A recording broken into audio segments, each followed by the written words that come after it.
Hello and welcome to the stream and to number 18 of the Digital Homicide stream podcast discussional thingy. Let me unmute Lothar here.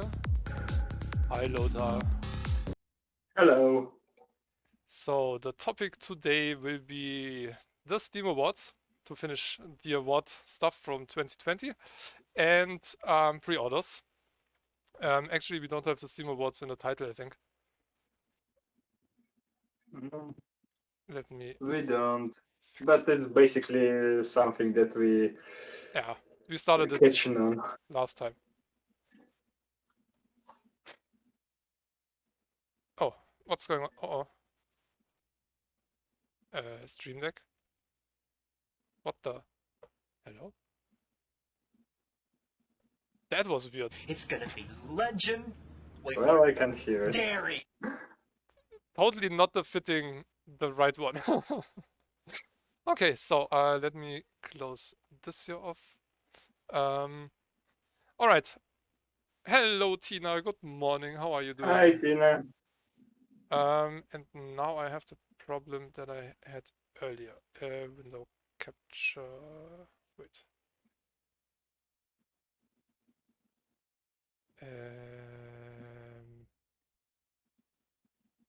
Nope, that's not what I want. I want this here. Alright.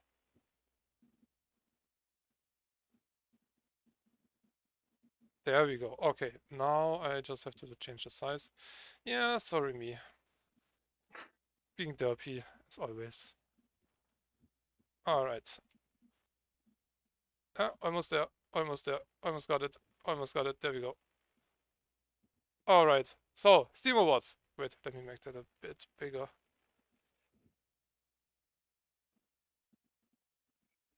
Yeah, that's fine. I'm up but still half asleep. Well, good morning then. Alright, should we... And I'm half asleep because it's going to be too late for me soon enough.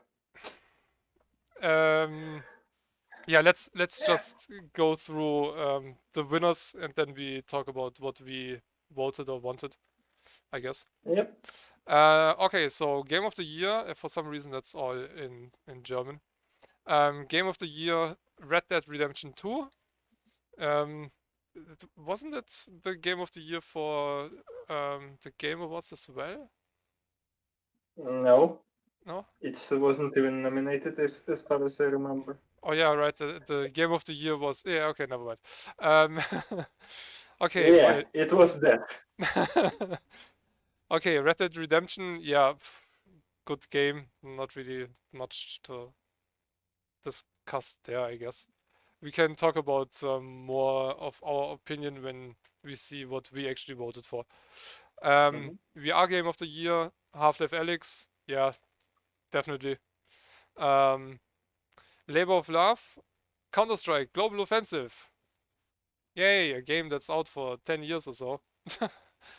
I mean... The game that Valve are not actually caring about. Yeah, it depends. I mean, they do a lot of events.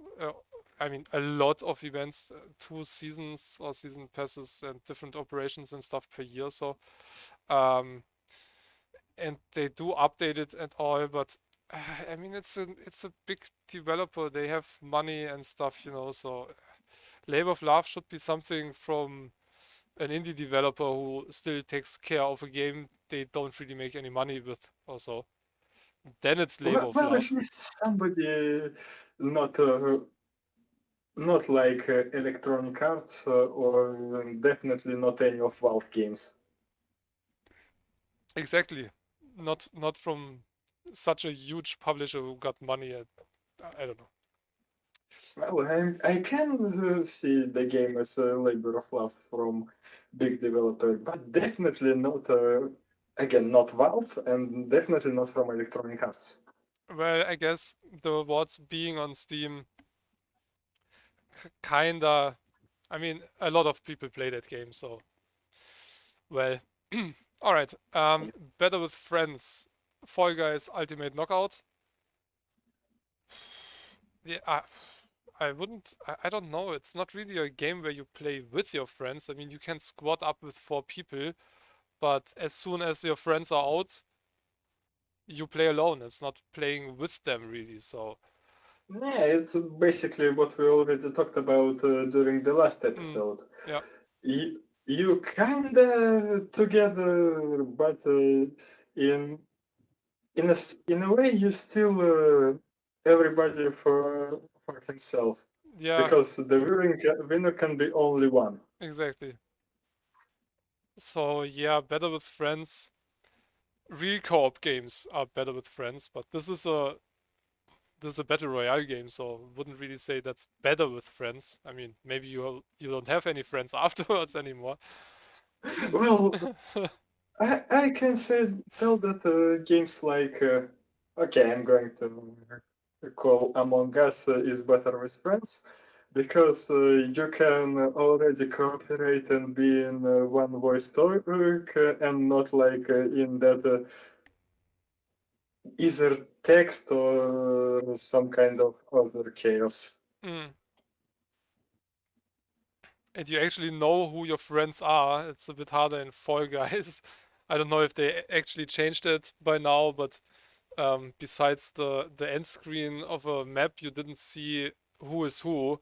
So you could show the names then, but in the game itself, you only saw the characters' skins basically. So you had to look on the board to see who is who. And I actually did once when I was playing the beta, and I don't know, it was a big partnered streamer with, I don't know, he had I think 10,000 viewers at that time or so, or 8,000, and I was looking for him, and I was, what? He's in the game? What? Nice. Okay. And when the game started, he was, I think, 2 rows ahead of me or so. And I think somebody was responsible for his death. Oops. And I was like, yes. So, yeah, well, that was fun. Okay. Yeah, Most innovative gameplay. Death Stranding. moving on. Yeah. um, Game with the God, what is that? Most compelling story, I guess. Red Dead Uh, Redemption. um, that one, that one, that one, that one, that one. Well, yeah, basically something like that. Hmm. A most emotional story or something like that. Um, Best game we suck at, Apex Legends. Uh, uh, I mean, then you can name every game like that, every multiplayer game basically. I mean, there's always a game or people who suck in certain games. So yeah, I I don't know. can definitely put whole Dark Souls in this category or Counter Strike. Yeah, I can put Dead Cells in there still. um, I mean, I don't really suck. Yeah, last stream I sucked. Anyway, moving on. Best visual style, Oriental Will of the Wisps. Yeah, looks good, but looks exactly like the first. So yeah, well, Well, okay. it's not like first looked bad. No, no, no. It's a good looking game, but it's nothing new now since we already know how it looked basically. So, and it's not like Gris or no, is it Gree? Yeah, Gree. I think you say it Gree. Um, Well, when you look at nominees, you kind of get in at that is basically mostly had no competition. yeah, we come to that in a moment. All right. Best soundtrack, Doom Eternal. Yeah, I can sign that. I knew I forgot to take something. What? Persona 4. It's Yeah. right there. Somewhere right there. Well, haha. Yeah. All right. Lean back and um, relax. The Sims 4. How old is that game? It's not that. Well, it's not really that fresh, and basically, it's not as compelling as Sims 3. Yeah, the thing is, it has a few years on it. I forgot to scroll down. They're actually the nominees.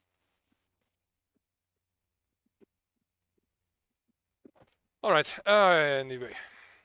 Let's go with yours. Uh, So those are what those did are I your choices, or was those were your choices, right? Uh, Yep, that's my choices. I made this before winners was announced. Alright. So basically, game of the year, I voted for Red Dead 2, and I think I actually picked Red Dead 2 for this category. Let me add another window here real quick. Yeah, okay. It's not like I think Hades or Doom was not uh, didn't deserve the victory, but I personally played in Red Dead, and I was like, why not? It's basically, as I described in it, it most beautifully written bad story.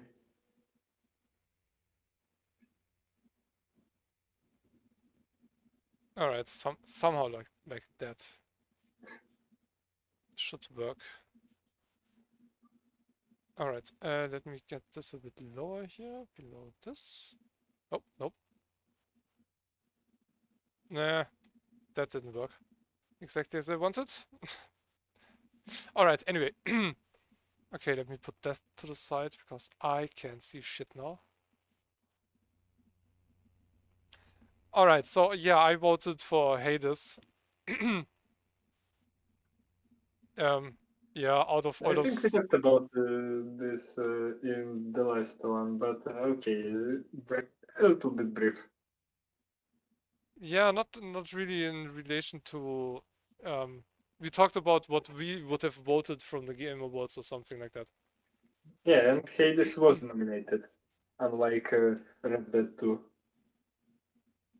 Alright, then VR Game of the Year. Yeah, Half-Life Alyx. Half-Life Alyx. It was Half-Life Alyx, so yeah, definitely. No questions. Nah, definitely not. Labor of Love. Terraria. We both voted for Terraria because that game is out for years and released such a huge update. You cannot even call that a patch. That was an update with a few thousand new items, new game modes, and any other company would have Yeah, just asked for $10 as a DLC or something like a Terraria 2.0 update or something like that. They're just like, hey, you know what? We worked on that stuff for years now. You were waiting, and here, have it, enjoy. Um, so it's that's one of the most impressive developers when it comes to updating a game. definitely. And you know what? I was surprised. I was surprised seeing here The Witcher 3 and Counter Strike. Well, I already told you my opinion about Counter Strike, and The Witcher 3 is basically finished. Yeah, pretty much. Yeah, there's nothing coming anymore. No Man's Sky. Yeah, okay, that makes sense. They still update the It's in game. development still. Yeah. So that still gets huge updates. I mean, they just finished the game basically, but they still do it, and they didn't say, "Hey, you know what? We lied to you. We got your money, so now go screw yourself." No, it's not like that. I mean, the game is still bugged as fuck and still not complete, but at least they try to make good what they did in the past, and if anybody wants to buy the game, yeah, they still deserve the money, kinda. I wouldn't buy it at that price, but Yeah, I guess what you're talking about. maybe it's finished one day. All right. What was that? That was Better with Friends, right? Yeah. Yep. Better with friends.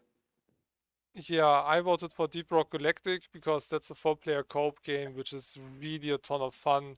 It looks great. I What? I didn't play in any of those games, so I picked one that I knew. I played them all. So, out of all those games, it would be for me the leaderboard in quotes would be Deep Rock Galactic. Um, if it would be Borderlands 2, I would say Borderlands 2, but 3, I guess it's more fun with friends than alone. But that just doesn't count for me.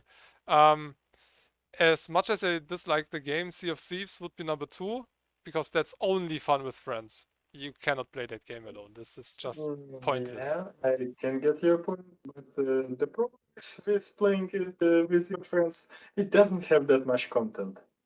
Yeah, true. I mean, but you can still play it around 30 or 40 hours or something like that, and then you Maybe. saw everything. Um, but this is definitely a game that is fun with friends. I know that. I played it with friends, and I know other friends who play it a lot, but not a game for me. Risk of Rain. The first one was fun with friends. The second I didn't play it, so I cannot really judge about it. And Fall Guys 3, we talked about it. Not really a game that really belongs in Yep. there. Okay, moving on. But yeah, Deep Rock Galactic, they just passed over, what was it? Over 2 or over 3 million sold copies or so. Well deserved. Really great game. But the performance from the last patch is really shit, I have to admit. Okay, So, innovative gameplay. yeah, most innovative gameplay. We both voted for Superliminal because that is innovative gameplay. This game is so fun and works with perspectives, and you have to use your freaking brain in it, and it's just really a great and fun game. Oh, For me, it was the only most innovative game out of all nominees. well, Teardown is also a pretty fun game as far as I know. I didn't play it yet, but Well, I'm not saying that it's not fun. All I'm saying is innovative. Liminal is most innovative out of all of them. Innovative should be something different, yes. And in that case, definitely Superliminal. Noita Well, doesn't do Death anything Stranding new. definitely a unique experience that you will not find in most games. But yeah, Superliminal definitely But this, much better than that. what is the innovative part in Death Stranding besides having the weight system where you have to place the items on your body in a certain way that you don't stumble and shit like that? But besides that, it's a third person game. I mean, the story is something new maybe if you play it long enough. You- Well, you're just a courier. Yeah, That's it. I know you're a pizza delivery guy basically. Yeah, but they integrated Cyberpunk content in Death Stranding, which I don't remember it right now, but I remember that there are good functions and nice stuff they added actually to the game. So I want to play Death Stranding one day, but it's still too expensive for me I personally. I could buy it. Yeah, I could buy it during this winter sale, but I don't remember. I think I bought Dragon Quest 11 instead of that. Sale on Steam starts November 3rd until 9th or so. I read something. But yeah, And we're in January. yeah, January 28th, so it's next week, starting next week. But It's Control, already January 28th for me. I Yeah, I did play Control. It's not a bad game. It looks nice. It does RTX better in parts than Cyberpunk can even dream of because you have reflections of yourself everywhere. So ray tracing really great. And you have to be careful now with that sign, which means great basically. Now you cannot show it anymore because it's a white power sign. The fuck, seriously. Anyway, Wait, that became a white power sign like 2 years ago or something like that.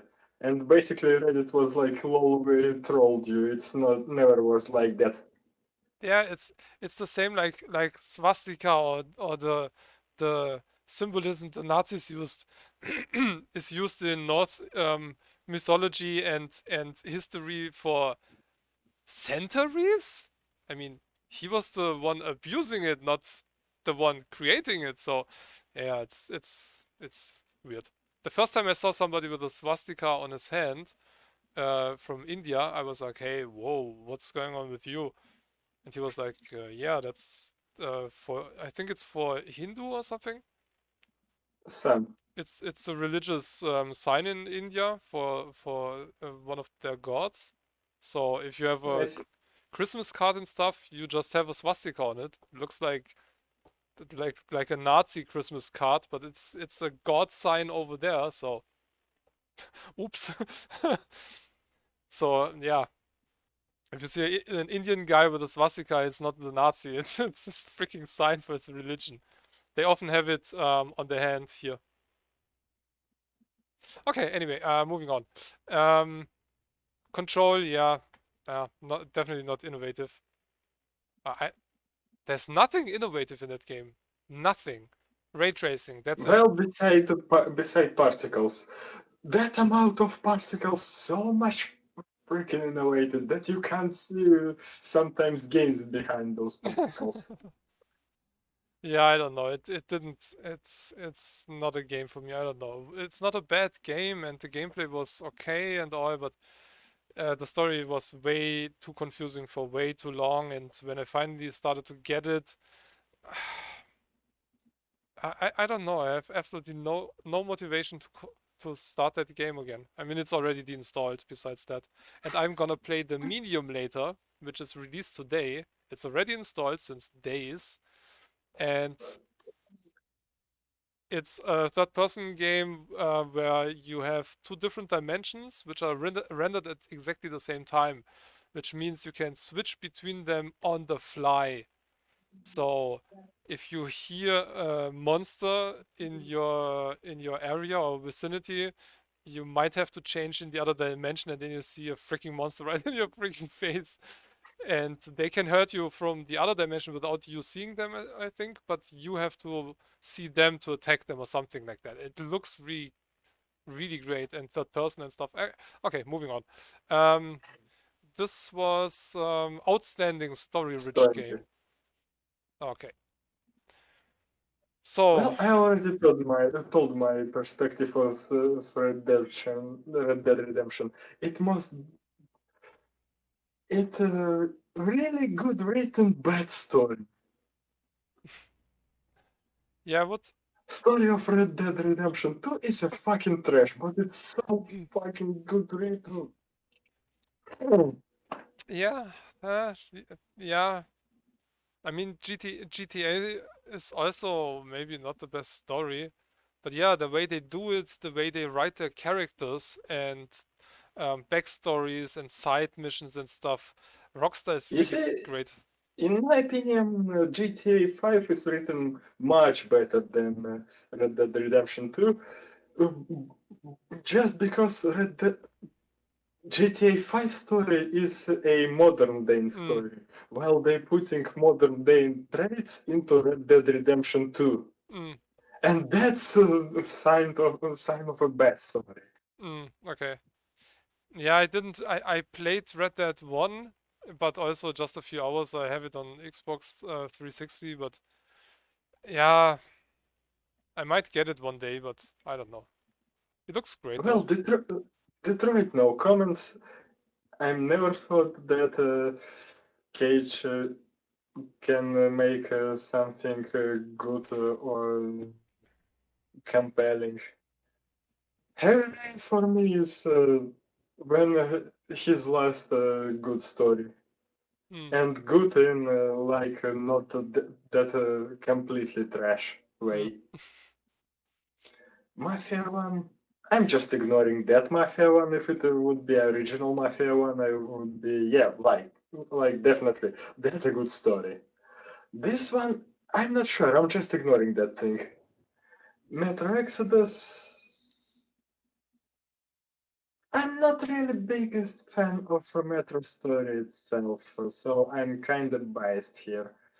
Uh, I kind of like how did they played it when you're traveling from Moscow to every different region of Russia, but come on, that government bunker thing. Why the fuck did they even put government bunker as far away from Moscow as possible? I wouldn't be even surprised if they put government bunker in the fucking Vladivostok at this point. Yeah, you're totally fan of that part.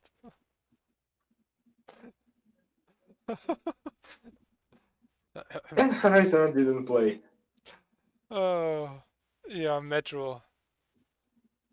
You and Metro is like Cyberpunk for me, I think.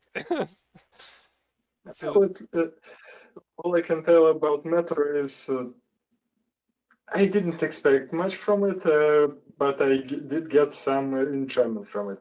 I'll mm, definitely buy Stalker 2, but after seeing Cyberpunk, I remembered that I shouldn't pre-order stuff. yeah, we will talk about that. Yeah, Okay, for me personally, Detroit, yeah, didn't play it. I don't know about the story. Mafia, yeah, again, original Mafia story was great. They didn't change the story they in the remastered. They did change a few scenes and made a few characters a bit deeper, maybe, and a few different camera angles and cutscenes and stuff. But the story itself is basically the same. So yeah, story definitely great in Mafia. Metro, no idea. And Horizon, that's the one that I voted for because I do like the story so far. I need to continue with it. But the story is pretty nice. Pretty nice characters, looks great. So yeah, and really, really great voiceovers as well, which is also important because the best story and the best writing just crumbles into pieces when you have shit voice actors. yep. Okay, Tell me about that, especially about Russian voiceovers in Cyberpunk.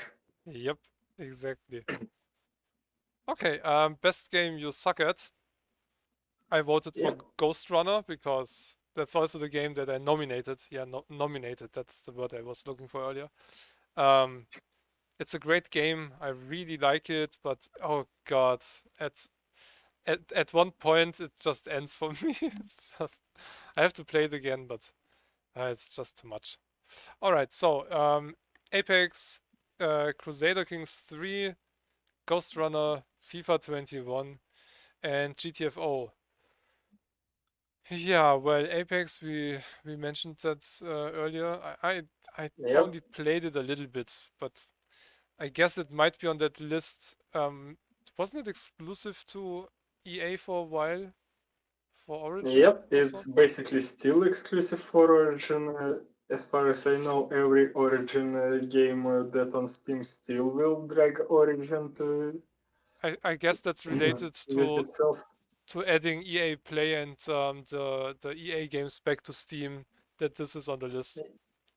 Well, it's not like EA Same for Play FIFA. back on Steam. It's new on Steam, but EA games on Steam, yeah, they definitely back on Steam. Yeah, you couldn't buy any EA games for years, so that's also the reason why FIFA is on it, I guess. Yep, But yeah, best game you suck at? I mean, yeah. And GTFO, I mean, that's a multiplayer survival game, right?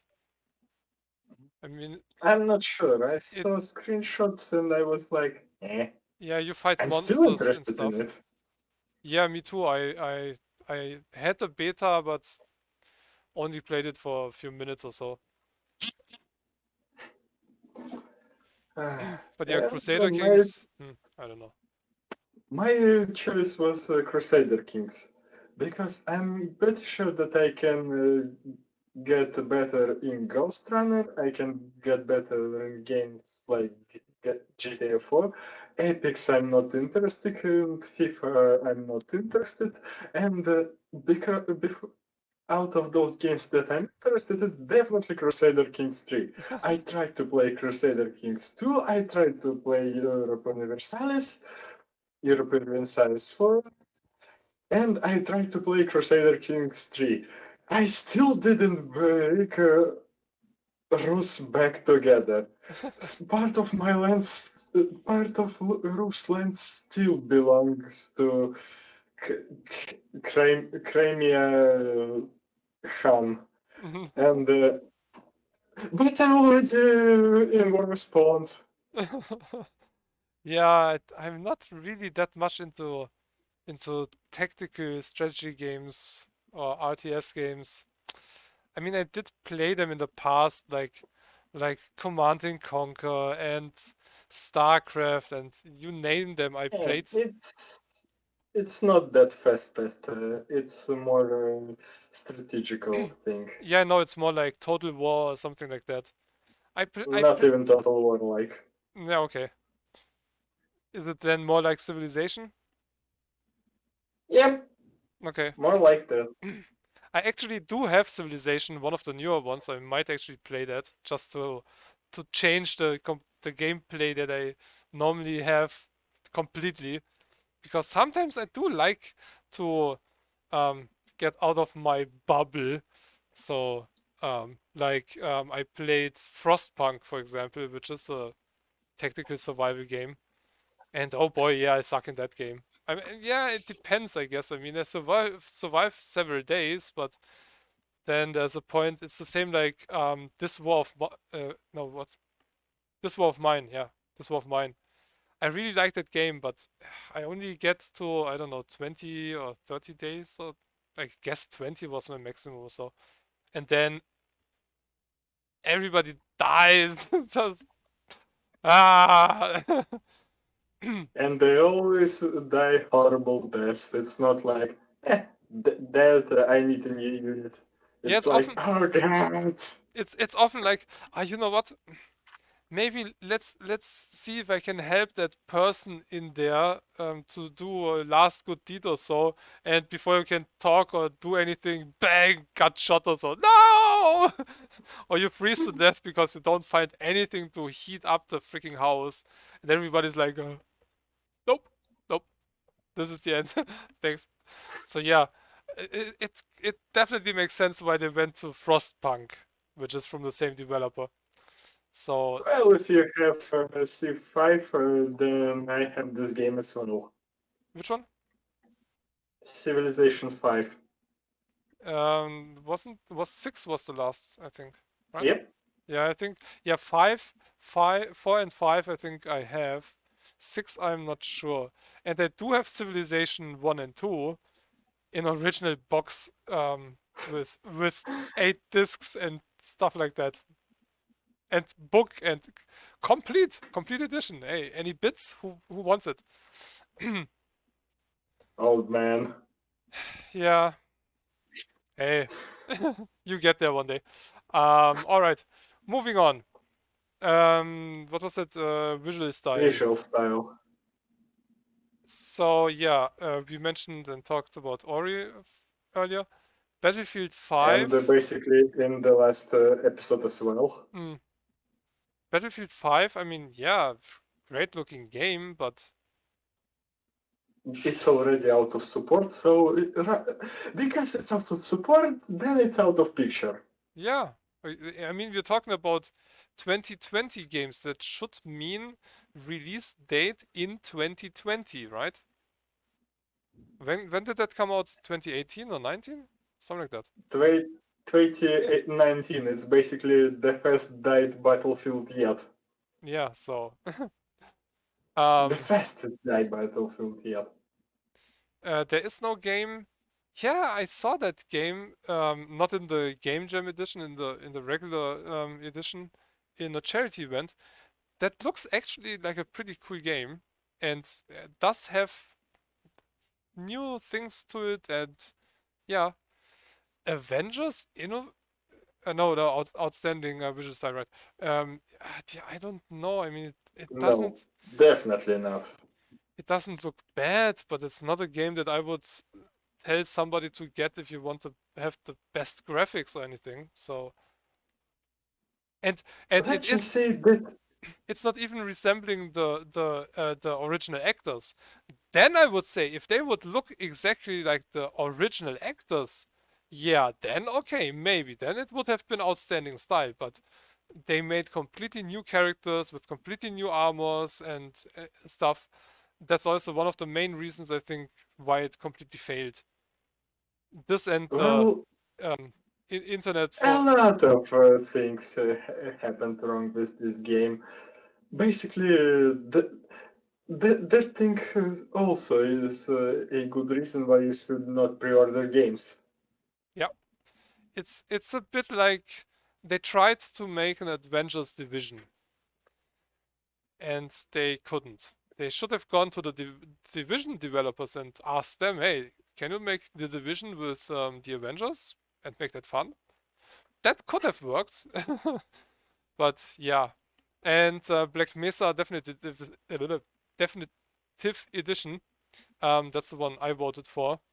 Um, because it's kind of remake and reboot as a standalone game, which used to be a mod for Half-Life 1. And Yep, Half-Life Source. yeah, it looks really great. What they did with the graphics and the updates with effects and stuff. And um, you still, when you played the original and you play Black Mesa now, you do remember everything that you see from the original, but now it looks like you would have loved to see it back in the day. Now it looks like the Half-Life that you wanted to have. They added new levels and new stuff. So yeah, yeah, Well, I it's still different. didn't classify Black Mesa as great, outstanding visual style because of just one area. There are some, well, not just one area, because several areas were definitely made like platformers and not like places where people should work. Yeah, okay, but they were kinda true to the original, so Yeah, and that's basically the problem that they inherited from the original. yeah. But from a looks point of view, um, it's basically like a new remastered Half-Life 1. So Yeah, definitely. when you know Half-Life 1, then it is outstanding style. If Well, not, it's still outstanding. if not, it has outdated graphics. I mean, we have to be honest about that. The graphics are 10 years old or so when you look at them and compare them to other games. Yeah. So there's nothing special about the graphics where you say, "Ooh, ooh, that looks realistic" or something. No, no, no. That's old school graphics. It looks way better, but still, it's an old game. It's not a new game. It's an old game from the looks. So yeah, Speaking of outdated things, looks like Valve want to add a RTX into Artifact. heh. Okay. Moving on. Yeah, okay. Okay, so best soundtrack. Yeah, Doom Eternal on my end. Um, On my end, it's Persona 4. yeah, I was kinda tempted between those two because audio in Persona, in any Persona, is always pretty good. So Helltaker, I have no idea. It's it's decent. Halo, yeah, might be good, but I didn't hear it. So, and Need for Speed, yeah, well, I mean, it's a remake of the 10-year-old game or so nobody was asking for. So it's basically the same soundtrack like back then, as far as I know. You mean it's a remake of Most Wanted? No, that's the remake of. Wait, what is it? That was Heat. Was it Heat? Oh, that was Heat. Okay. No, Yeah, they they definitely have a new music in there because remake of Most Wanted already didn't have the same soundtracks from the original. So I'm not sure that this one don't have same soundtracks. now Heat is not Most Wanted. Heat is new, but they Yeah, I know, but they as I told remastered. you, I'm pretty sure that they lost licenses on previous songs and they maybe license something more cheaper than original songs. Yeah, I don't know, but I thought it was Hot Pursuit remastered. Didn't see that was Heat. It's so weird to see some game series back on Steam. Yep, and definitely it's weird to see what's happening with Need for Speed. Oh, the last one is missing. Yeah, I open up mm, the thing. I voted for Factorio. Ah, So basically, nominees were Sims 4, Microsoft Flight Simulator, Satisfactory, Untitled Goose Game, and Factorio. mm. So my vote was Factorio. Yeah. It's the same as Satisfactory. It can be relaxing, but at one point it can be really, really hectic and Stressful. stressful and panic and oh no, I just need that over there. Oh, but then I need that. Oh wait, stop everything. And in Factorio with all those robots and stuff and drones and shit that do the work for you and the copy paste of it, that's a function I really enjoy. There's a mod for Satisfactory where you can do the same. You basically mark an area, copy it, and then place it just anywhere you want. A friend of mine played a lot of Factorio, and you can have factories with thousands of different things. I mean, it is relaxing when you're done with something for a few minutes. Then you look, you're like, nice, nicely done. Okay, what do I do now? Well, again, I told you my reasoning why I don't think Sims 4 is qualified. Well, again, just because Sims Age 3 alone. has a lot more content, Yeah, and it's and the yeah, the it's age alone that should age as well. disqualify it. And but Factorio came also out 2019, I think. Or is it still in early Mm, access? It's in early access. Because Satisfactory also came out last year on Steam, but it is still early access. Oh, I have to. Factorio had either had a full-fledged release in the end of the year, before, after, or just in front of Game Awards, or it was released this year, Mm. previous year, stuff like that. I have to write my boss real quick that I cannot Yeah, okay. come to work. But you can just talk.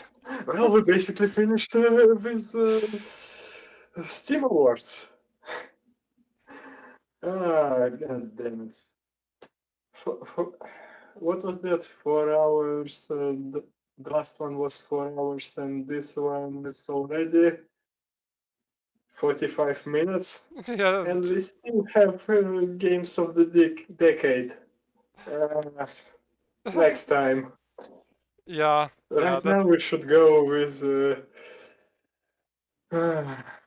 actual topic of this one. And I think it's just a perfect time to start, you know what. yeah, I can do that.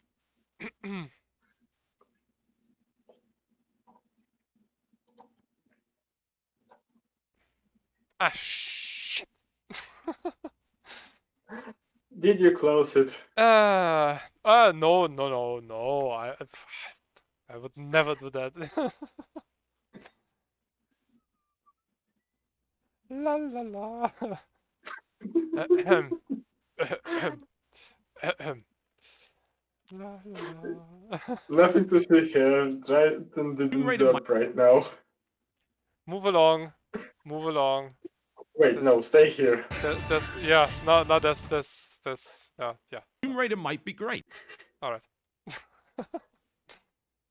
Oh well. Wait, I have to fix that here then now. Obviously. Um.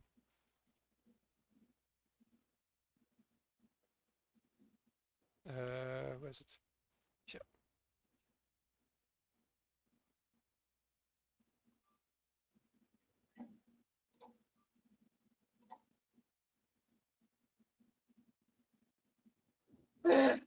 You lost me. Oh, wait. Oh shit. Damn it. No! Come back! Okay, let me lock that here. Where's the other capture now? I have too many captures over here. That's the problem. Here. Ah, okay. That's kind of what I wanted.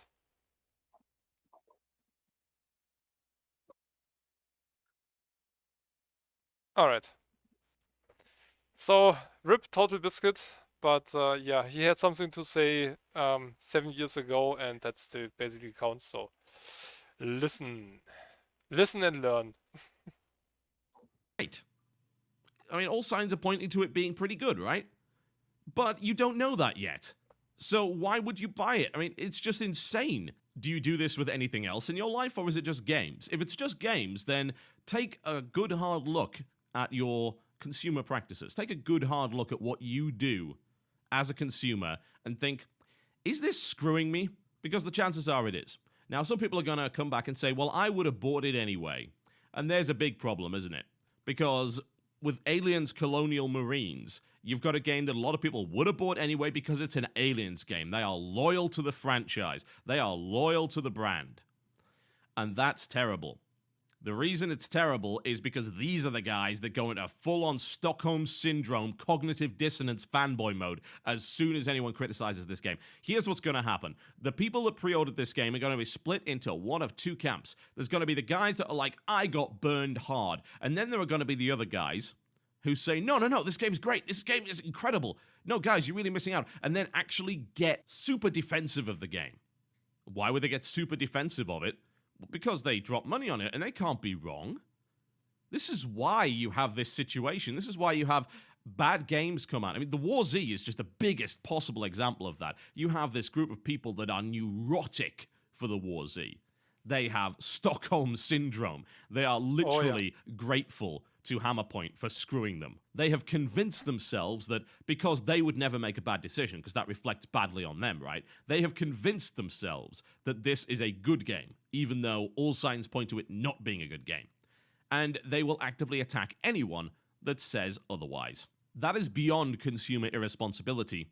Going into the realms of crazy, going into the realms of actively working against other consumers. Like, basically being, I wouldn't even say a paid shill, because they actually paid for the privilege of being a shill.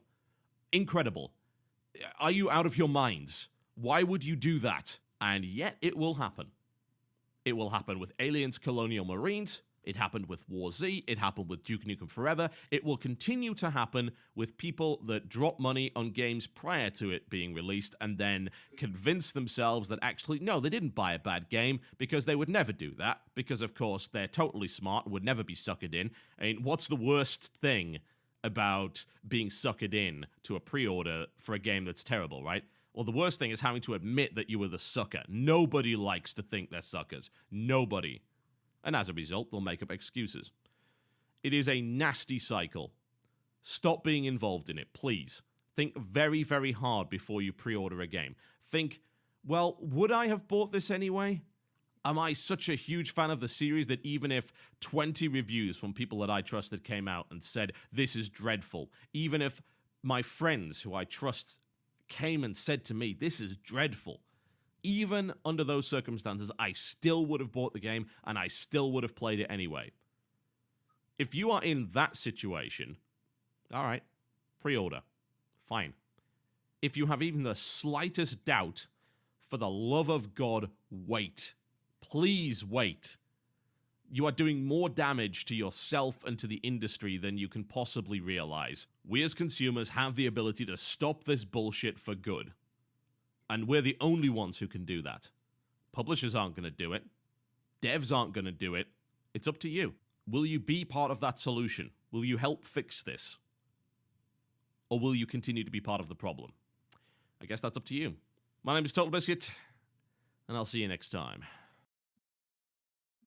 Yep. Rip Total Biscuit. All right. Good guy he was. Yeah, well, I cannot really add anything to that, what he said. It's just, yeah, it's basically on We point. still have at least 1 hour to talk something. Yeah, no, yeah, I know, but to the general context he was talking about.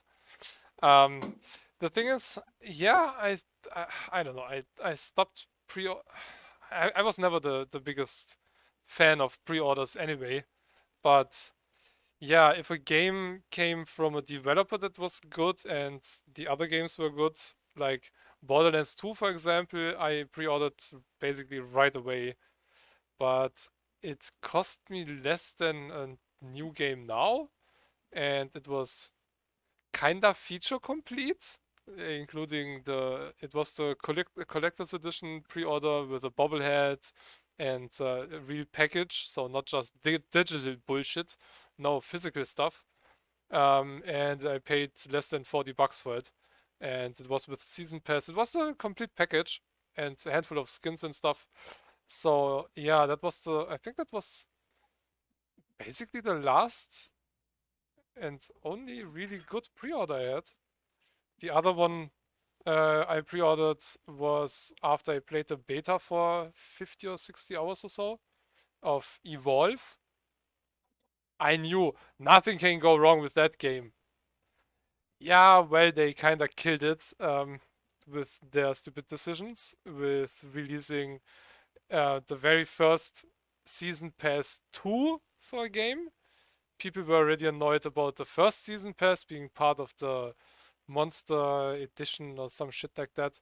I didn't care. I just wanted to have the game on release, and the pre-order gave you a monster, a DLC monster that would be released in the future, and it was released afterwards. So that was okay, and I only paid around $40 or so, not like 60 or so. Then I stopped pre-ordering games. I wonder why. Yeah, and the last game I pre-ordered definitely will stop pre-ordering games forever. The last game I pre-ordered on the day it came out, basically, or the day before. So it's not like I had it for months already and was really. That was Cyberpunk. Good thing I did also not pay full price really for that game. Otherwise, I would have refunded it. If I would have pre-ordered it for $60, I would have refunded it. Yeah, no matter how much I waited for that game and how much I wanted to play that game, but for $60, that would have been definitely the refund, 100%. But yeah, that Well, was. I paid the full price for Cyberpunk, but the irony is I paid less than you. Yeah, well. Different countries, So, different prices. so that's one of the reasons why I decided to keep that game. Yeah, well, I kept it as well, and I had a lot of fun with it. I mean, yeah, I played over 170 hours or so of that game, and I will still continue because I'm not finished. But it's still the worst, the worst ever released game I play games for over 4 decades now. I've seen my fair share of shit games in the past and bad releases. Not one game comes even close to the shit show that Cyberpunk was when it came out. It's not an indie developer where you can excuse it. It's a triple A company with a shit ton of money and a shit ton of employees and people working on it. And as so often with big companies, where too much money gives the CEO too much power and feeling like God, the CEO is a piece of crap basically and does a shit decision to make more money and in the end kind of destroying their company or so. It's not the first time. Um, but yeah, basically every really big um, game studio or publisher has a shit CEO. Name it and you have a shit CEO. Bethesda, shit. uh, yeah, never mind. That was a different topic. Go into. Well, people who like Microsoft will definitely say that Xbox division have a great CEO. You mean Phil Spencer? Yeah, As far as I can tell from what you read about him, and also about his plans for the future and stuff. Yeah, he sounds like a CEO with a bit of a brain. I mean, I'm not working for that guy, but at least he had enough brains to say that, hey, we we wanted to make a Games Pass more expensive, but when people before we raised the price already took pitchforks and torches, I think we might end up in a deep shit if we'll do that. yeah, And that basically was a good decision to cancel it. they sometimes do good decisions, they do shit decisions, but last year with most of the stuff they did last year, um, I kinda just have to applaud what they did with the whole Yes, Series X was definitely one of the greatest thing that they did. the whole It package around gaming with Microsoft and Xbox became a full circle last year. You can play basically every Xbox One and Xbox X game on a freaking mobile phone when you have Game Pass Ultimate. You can play it over the cloud. That means for somebody like me who doesn't want to or is not able to buy one of the new consoles, and I have a powerful PC, so I don't really need it. But if I have a tablet and it is capable of playing a YouTube video basically, I can play a freaking Xbox One or Xbox X game in 60 FPS and high quality without any problems, and I don't need a console for well that. depends on the internet connection. Yeah, okay, yeah, sure. You need a good internet connection, but if you have that, and most people who have consoles they have internet, okay, how good it is a different story, but um, they don't really they know they have a new console and they want to sell that, but what they basically said is, yeah, you can get it if you want to, but you don't have to. I mean, we provide it to you, but you can still get most of the games on the other console. And if you decide to get an Xbox X or Xbox Series S one day, well, all the games that you own already, all the games that you own can be played on a new system. Oh, you have one from the Xbox One, the very first series? Oh, no problem. Take You have the disc console, put the disc in, play it from disc, oh, no problem. Um, and basically every game that is already in your account from any older Xbox can be played in your new library just just like that, and starts in seconds. So And came back to the topic that PlayStation 5 sucks, and I'm a Sony boy. I don't know. I just know, and Phil Spencer actually talked about that as well. He congratulated Sony for the new controller. He really likes the new controller of the PlayStation 5. So I guess we might see stuff coming in for the new controller. Phil, add add force feedback to the analog sticks. The sticks with force feedback. Nobody cares for trigger. Force feedback. Because then you feel it when you steer a car somewhere and when you drive over tarmac or stuff like that, and if you jump somewhere or you get shot, and makes more sense when you have it here. Anyway, So we basically heard from a Total Biscuit perspective that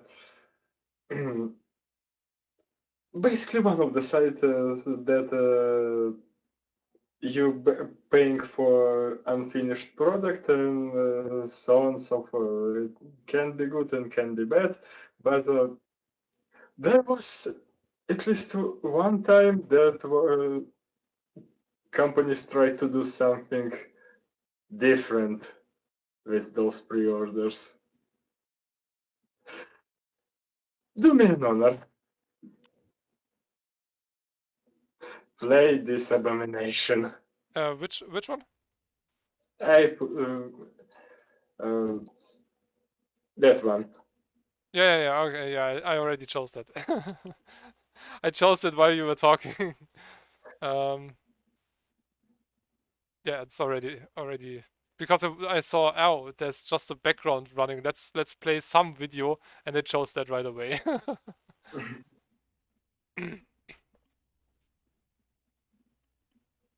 Should I have audio? Yep, for this one you Come, should. with Deus Ex Mankind Divided, augment your pre-order. Augment your pre-order is your chance to customize your Deus Ex experience from the very beginning by choosing the pre-order rewards you want. Start today by pre-ordering Deus Ex Mankind Divided at any retailer and choose your first reward. Choose from rewards like DLC, an art book, an exclusive mission, and more. Combine multiple rewards across different tiers to customize your ideal loadout. As pre-order numbers climb, more rewards are unlocked. If pre-order goals are reached, everyone gets to select one reward from each tier, as well as the ultimate prize. Deus Ex Mankind Divided. Released 4 days early. Claim your rewards when you pick up your copy of Deus Ex Mankind Divided and enter the specially marked code. The possibilities are endless, and the choice is yours. Deus Ex Mankind Divided. Augment your pre-order. Sign up now. Oh boy, I totally forgot about that disaster. Holy shit, that was the Thank you, Square Enix, for failing so hard. yeah. Oh my god, yeah, definitely this is, I think, in gaming history, the worst idea of a pre-order bullcrap ever. And they shot themselves so hard in the knee with that shit that they went back away from that. That was an And basically, if we're talking about this shit with augment your pre-orders, do you remember that Steam had the same thing with pre-orders? I mean tier things. But it's not like you're reaching tier 1 and picking one reward from it, reaching tier 2 and picking one reward for it. It was like you have tier 1, tier 2, tier 3, and it basically more people pre-order it, the more stuff you will get with the game. I think Steam get rid of those tiers because of this fucking thing. Because of this fucking pre-order. I don't remember, but it's kind of the same time. I don't fully remember that with Steam having different pre-order tiers. It was a thing. I do remember that. I pre-ordered some games with those tiers. I hardly I don't pre-order games on Steam, so I did pre-order Ghost Runner, but I also played the beta of it, and yeah, I knew that cannot fail. Even though I didn't play it that much, it's a great game And that it needs kind support. of the last year Yeah, and not 2016. yeah, yeah. But yeah, the shitstorm with that augmented version, yeah, it was. And then you have the collector's edition as well. I mean, this is Yep, and you still have choose one of the things. yeah, And it's a fucking RPG. When you can have one playthrough in a stealth way, others more or less balanced, and third, full gun blazing, America, yeehaw! yeah, it's just stupid. Seriously, that was. I mean, they still had stuff that's also shit where you have to pre-order it on, I don't know, let's say GameStop for the special bonus GameStop edition mission shit or something, and Yep. if you get it in Walmart, you get a special skin for something else, and I already saw when you're talking about shit pre-orders, the pre-orders for the new Resident Evil game Village coming out is insane. I mean, it's not just pre-order related; it's just the monetarization of the game. Seriously, you can buy different special coins. Some of the coins activate a special harder game mode, but they also give you more strength when you have that coin in your pocket, or more um, health or something like that. So basically, I think you pay over $100 if you want to have all the content that's out for the game, including the season passes and this and that. And I mean, it looks great from what I saw so far. Really, graphics wise, insane quality. But come on, really? I mean, first you sell cheats now, basically. Like, um, It's not the first time they're doing this. no, they had Resident it Evil 7, 7, yeah. Mm. Resident Evil, I It's think it was Resident Evil 3 and Resident Evil 2 as well. And you can basically buy your way to kinda unbeatable status in Devil May Cry 5. Well, it still will depend how good the game, but you can make game a lot more easier with tons of red orbs. yeah, it's basically taking away the tourist difficulty and or easy difficulty and giving you just what you would get from a lower difficulty, like more armor, more health, or something like that. So yeah, now they sell you. First, they started selling DLCs, um, which was just cut content, and that DLCs are cut content you could see in I think it was Assassin's Creed 2, where on the consoles there were 15 missions, main missions for the story as far as I remember, and then it went up to 12 and then 15. The others were missing. Those were the special pre-order content or the DLC that you could buy later. Um, those were missions not fully related to the main story, so you could live without them, but they were related to Da Vinci, which was an important character in the story. So yeah, they definitely ripped that out, because the mission, you see exactly, oh, there are two missions missing in the game. Yeah, so but yeah, Deus Ex, yeah, that was totally forgot about that. That was a shit show. Yeah, and I still remember that. Ah, boy. Well, that's actually the problem. You can hear as much, you can agree as much as you like with uh, was it? Yeah, it was CD Projekt CEO recently who said that cutted content was cutted because developer know better and not because they didn't have time to finish it or they had a political reason to cut that content. I'm talking about you know what romantic line in the no Cyberpunk 2077. And basically this shit, when you have content that was cut out from the game and then sold you back as DLC. Yeah. Capcom as well is noticed doing that shit with on-disc DLCs. I just checked Mankind Divided in Steam. I don't know, it doesn't show up. But I wanted to know what I have from the game. Oh, it actually. Wait, I do have 5 DLCs? Oh, okay. When, Yeah. So, when they canceled this augment your pre-order stuff, they gave away everything. I don't think that they canceled tiers, but they canceled choose one of the rewards. So you basically should have all of those things. I think I got it on Humble or something. I don't know. I have the augmented covered agent consumables pack.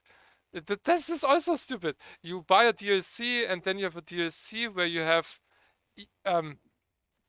consumable items.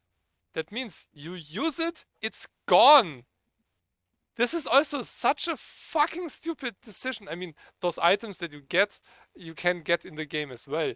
But I mean, it's like paying $10 for 10 health potions and you take them and oh yeah, well, that's And the just problem is, it's not like high tier health potion. No, it's starting. middle tier at the best. Yeah, and then I have classic gear, enforcer gear, intruder gear, and Jensen's story desperate measures. So yeah, I was kinda looking forward to continue with the game, but I just realized I don't even have half of the game because the DLCs you can get, and I don't know how did that get a 9.2? Okay, it's IGN. Yeah, the decisions of IGN lately. Uh, Like the last decade or something like that.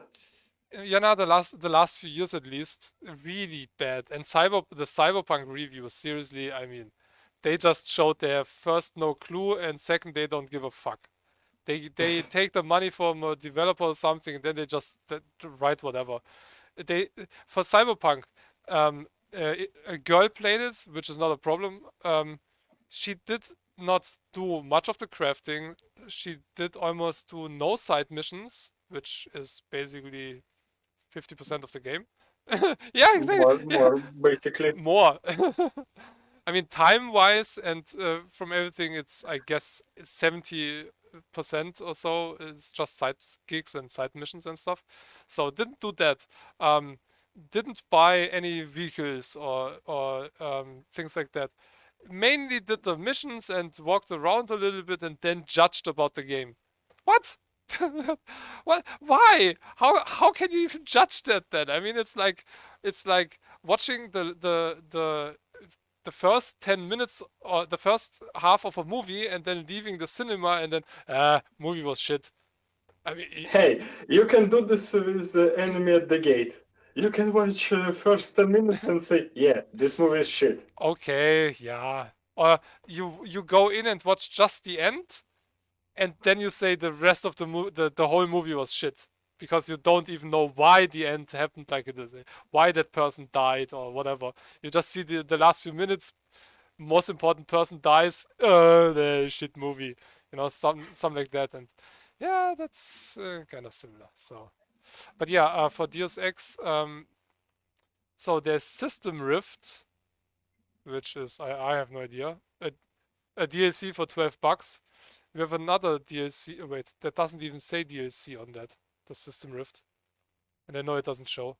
What is that? Reunite with blah, blah, blah. Ah, so that's a mission that you can buy or something for $12. Mhm. One mission for $12? I'm fucking shitting. Yeah, kinda. I mean, I have no idea how long it is, but then another It's DLC, Deus Ex, so it's not that long. Criminal Past, also $12. Assault pack, um, some weapon or something for $5. Tactical pack for also $5.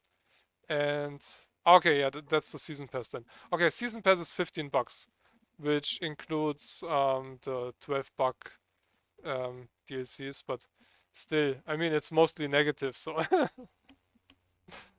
womp womp. Yeah, looks like it's a little bit overpriced, like shit ton of Oh, it. actually, It's just two freaking mission. it actually includes all the DLCs in the season pass for $15. So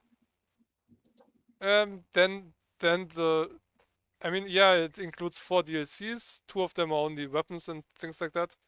But yeah, okay. I mean, oh, and it gives you something.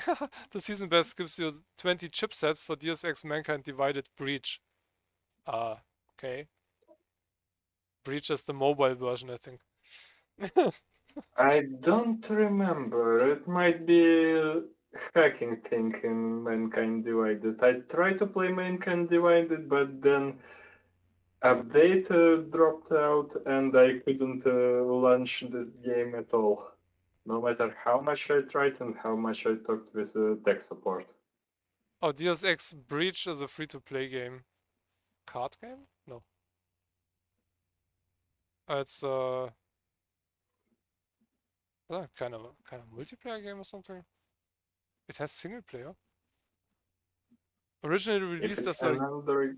originally released as Deus Ex Mankind Divided game mode, Deus Ex Breach is an innovative game that when developers already say something like that, it's innovative, it's the best something something, it got the best crowd simulation in an open world game.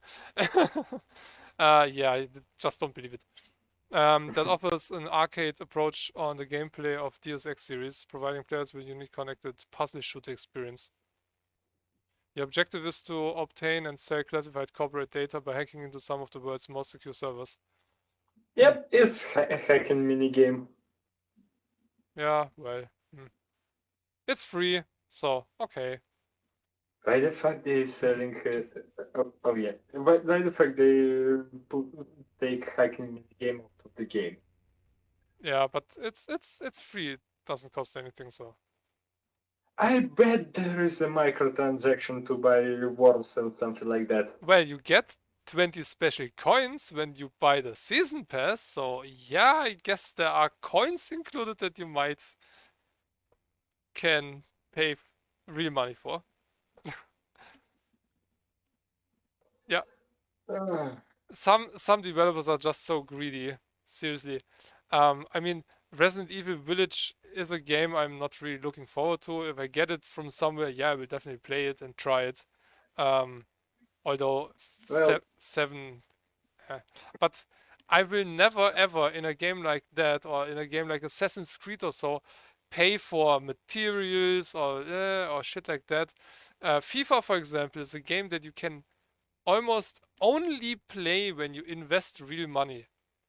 Otherwise, you have to grind for, what was it, 200 hours to get a team together that is kinda playable online. Otherwise, you just lose everything and it against. was like you need 200 hours to get just one player for a dream team. That was a while. So yeah, if you don't have the big bucks, like some guys who just get way too much money for the work they do, I guess. Um, and some are just like, I saw something on my activity log. Somebody bought a really bad game, and someone asked, "Yeah, have fun, but why?" Ah, yeah, well, it wasn't that expensive, and I still had money in my wallet on Steam. You have too Can't do much? anything with those money on Steam Wallet. So if you have money on Steam Wallet, hey, why not just burn them? Yeah, but still, I mean, you kind of put the money on it, and yeah, but if somebody has the need of getting their money away, there's a donation link down there. You can actually do something good with your money and not support a shitty developer. No, support a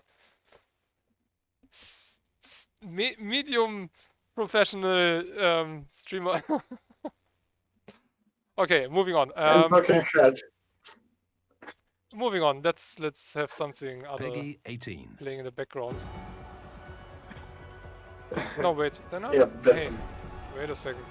That's I think you picked something wrong. no, I copied that. I was in here. Copy link. Paste the link. Okay. Okay, now it worked. All right. So yeah, Warcraft 3 Reforged, a game a lot of people were looking for. He's focusing on the consumables. He got the greater healing already. Now taking the second one. Wand of Mana. Stealing. I have a desync. You too? Yeah, we have a desync. Oh. Yes. And this is the point that I'm So bringing that's home. basically Over gameplay. Shadowhunter is desperately required. So yeah, we're basically just going to have some random shit on the background. Oh boy. Okay. Oh boy. Alright, so we get level 3. So stuff when Total Biscuit said that you basically paying for ability to be a brand advocate. Well, I'm going to tell something scary, but it's a common known practice in the marketing. A lot of companies basically will die, but make a people their brand advocates. There is a term in marketing like brand advocacy, and it's mostly common known because of Apple. And you know why? Apple is shit. Apple is shit based on their quality. Apple is shit based on type of companies that they use. And Apple is shit basically in customer support. But still, Apple is a great brand. And it have a lot of brand advocacy. People are paying for privilege to be brand advocates. Yeah, there's a lot of people who have a lot of money are Apple fans. And Also, people who have no money. There is a people who will not not buy new clothes that they need. Eat low quality food, but they will buy a new iPhone because it's fucking Apple. yeah, I'm not one of those guys. Even if I Yeah, I had the know. money, even if I had it. I mean, back in the day, even though I didn't had one, but I worked with Mac. And back in the day, before they switched over to Intel, they were really great systems to do graphical stuff, for example, and things like that. So every graphics company had Mac basically. So then they switched to Intel, and now I read something that they will change again. So they are getting rid of PC hardware and do their own thing again, which might be a good choice and a good idea because the last few years, I don't That's know. basically the perspective what you're looking for here. If you're looking at the perspective that they trying to do, trying to make their hardware suck less, then maybe. But it also has a different end of the bargain. They basically trying to get rid of Hackintosh. And Hackintosh was basically the best way to use Apple software. Yeah, with all the PC hardware, sure, it's easier to fake Apple. It's still depending on what you want to basically copy or fake.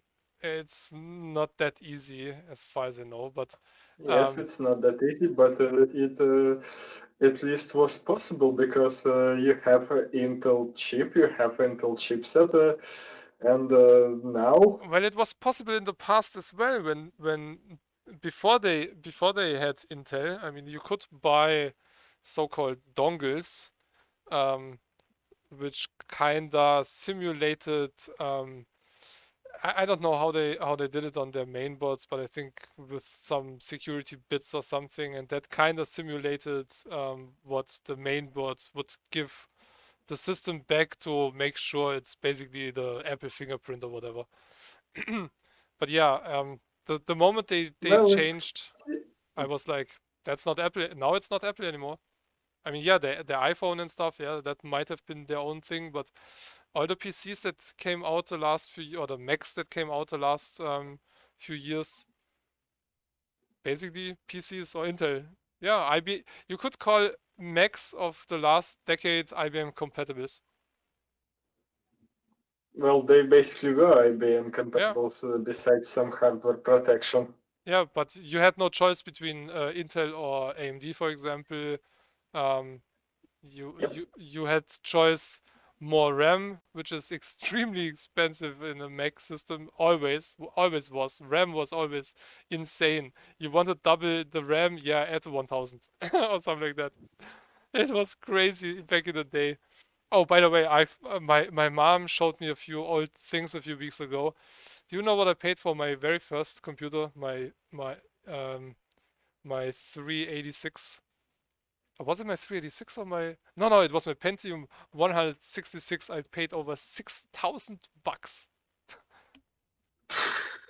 Yeah, it was before euro, so in euro it would be 3,000, but with inflation and all that kind of stuff, we're talking about 5 to 7,000 euros that I paid for my second PC basically.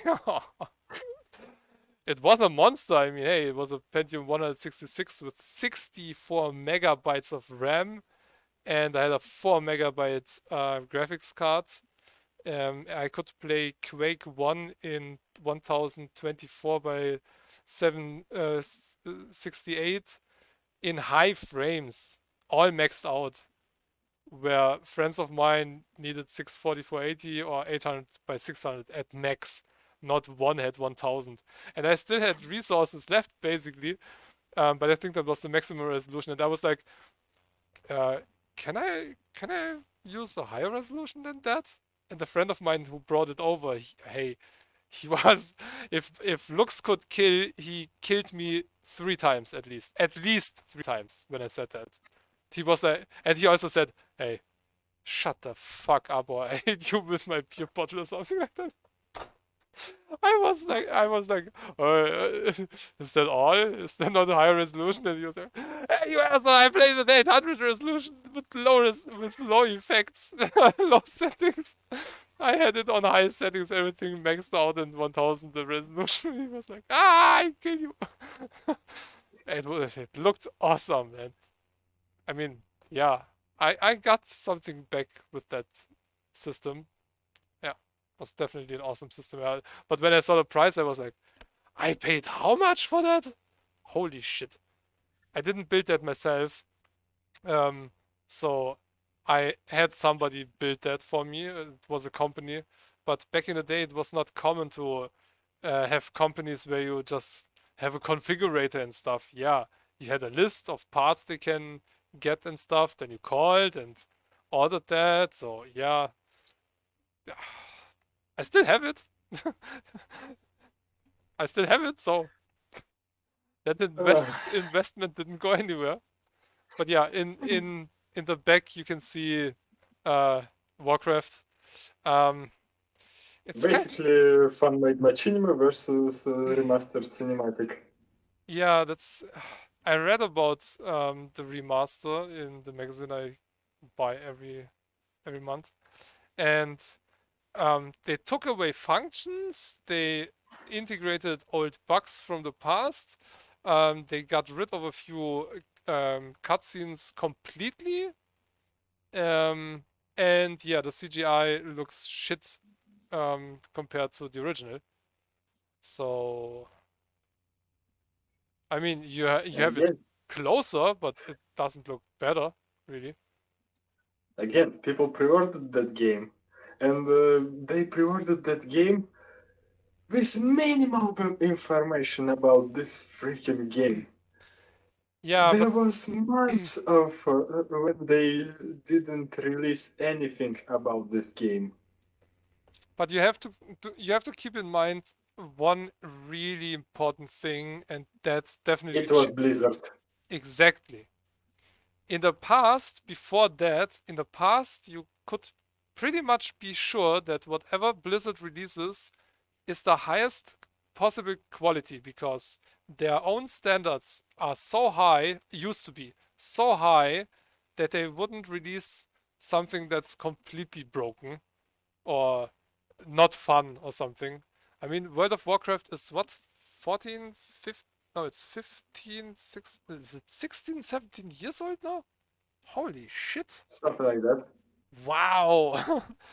And I played it back then in the beta, and I mean, yeah, obviously you have to be a World of Warcraft fan, but yeah, if you're a fan, hey, you can. Which other game can you play for 15 years, get new content, new expansions, new this, new that, graphical overhaul, and whatnot? I mean, it still has the same style like back in the day, but it looks a bit better. So, I mean, it's not really a game that you play for the beautiful looks it has, but the style works and everything. So, yeah. But with Warcraft 3, uh, nah, they kinda. I think it started when Activision was becoming part. Something I never understood why Blizzard did that. Did Hmm? did Blizzard buy Money. Activision or Activision got bought? No, Activision bought Blizzard, right? You basically it doesn't matter. Right now it's Activision Blizzard. It's two company in one. Yeah. So I don't think that people will pre-order that easily in the future from Blizzard. Same with CD Projekt Red. I mean, after Overwatch 2. People will definitely pre-order that. there will always be people pre-ordering stuff because they don't fucking care. They have the money and they want to have it on release day, so they pay for it now. Then they maybe forget about it and don't even play it on release day, or buy it again on another platform because they forgot that they bought it already half a year ago. Yeah, if you pre-ordered, could you even pre-order Duke Nukem? I mean, I have the collector's edition. You mean the one that was 13 years in development? Yeah, yeah. Mm-hmm. I think you actually could. It's already was a common tactics. Yeah, it's the same time as Alien Colonial Marines. You definitely could pre-order Duke Nukem. Think about it. You pre-ordered that game in the 90s or so. No, no, in the 90s you couldn't pre-order, Not but in the that 2000s. long ago, I But don't yeah, think. think about you pre-order a game and yeah, well, actually, yeah, Kickstarter is basically nothing else than pre-ordering a game. Pre-ordering a game that isn't even finished. That's maybe not even existing. Like the game that In Kickstarter, you at least don't have a fancy process like, yeah, we almost done with it. yeah, or you kickstart and back a game like Shenmue 3 to get a Steam key just to get completely fucked when they go exclusive on Epic. And then they tell you, yeah, well, you can have your money back, but you don't get a Steam key. Well, thank you, fuck you. And it's not even a good game. Um, so yeah, It's hard to judge those things, I wait. basically. I wait for that game. I don't even know I don't remember the name. I need to go in my Kickstarter account to see. I didn't back that much stuff. It's a great game. It's still in development. They changed They changed the engine over the time. They have way more animations and looks much better than back then when I backed it actually. Still looks like the game I backed, but better. So I don't mind waiting, but it is a bit like Star Citizen, which is I guess the most paid pre-order unfinished crowdfunding game of all times with a few hundred millions. Will that game ever be Perhaps. released? Maybe. We will maybe not see it, but it might be released. You know, kids, back in the day when I was your age, they started with the development of that game. Now it's a retro classic game. Just came out 5 years ago. Bit late, maybe. Now you can play it on your freaking watch. Yeah, Star Citizen. I was so tempted a few years ago to actually get one of the smaller packages to have a ship and shit like that. But then I played different versions and it doesn't look bad, but what I could play, nah.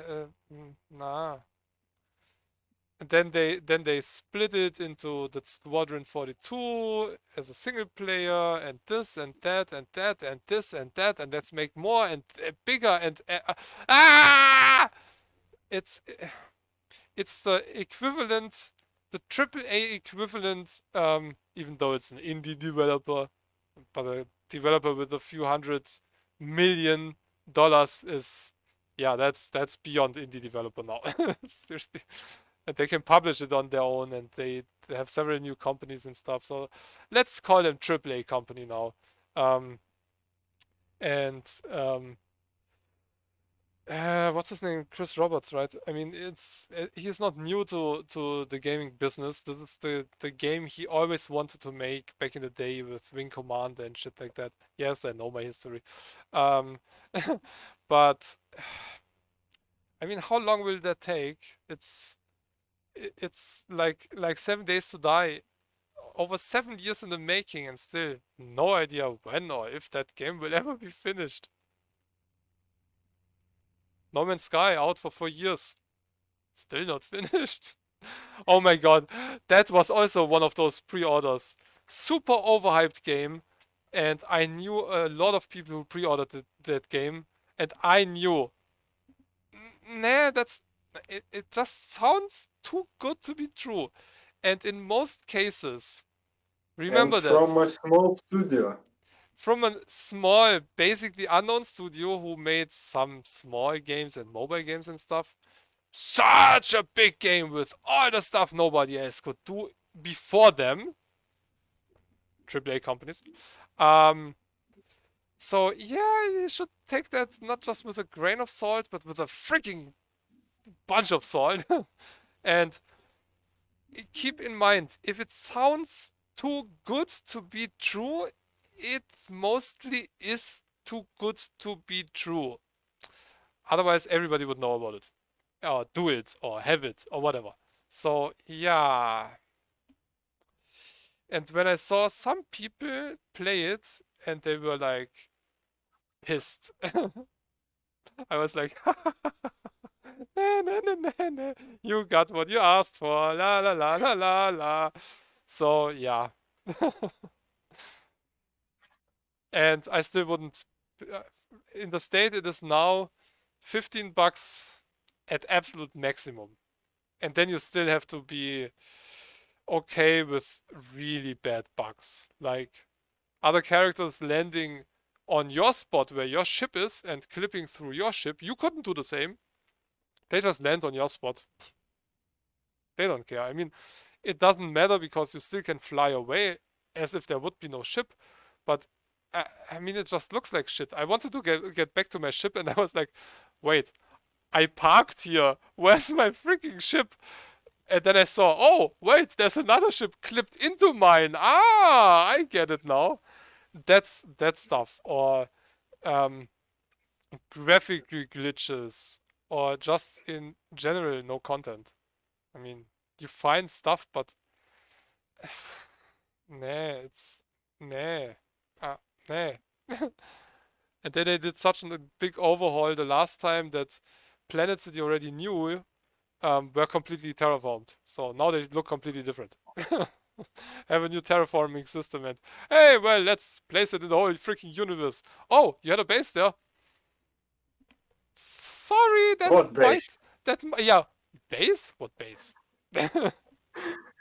So yeah, oh, the crafting in No Man's Sky is one of the worst base crafting games of any game I know when it comes to survival and crafting.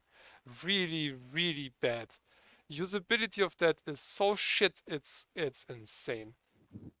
Like a sub menu, then you have to go from that sub menu in a sub menu, from the sub menu.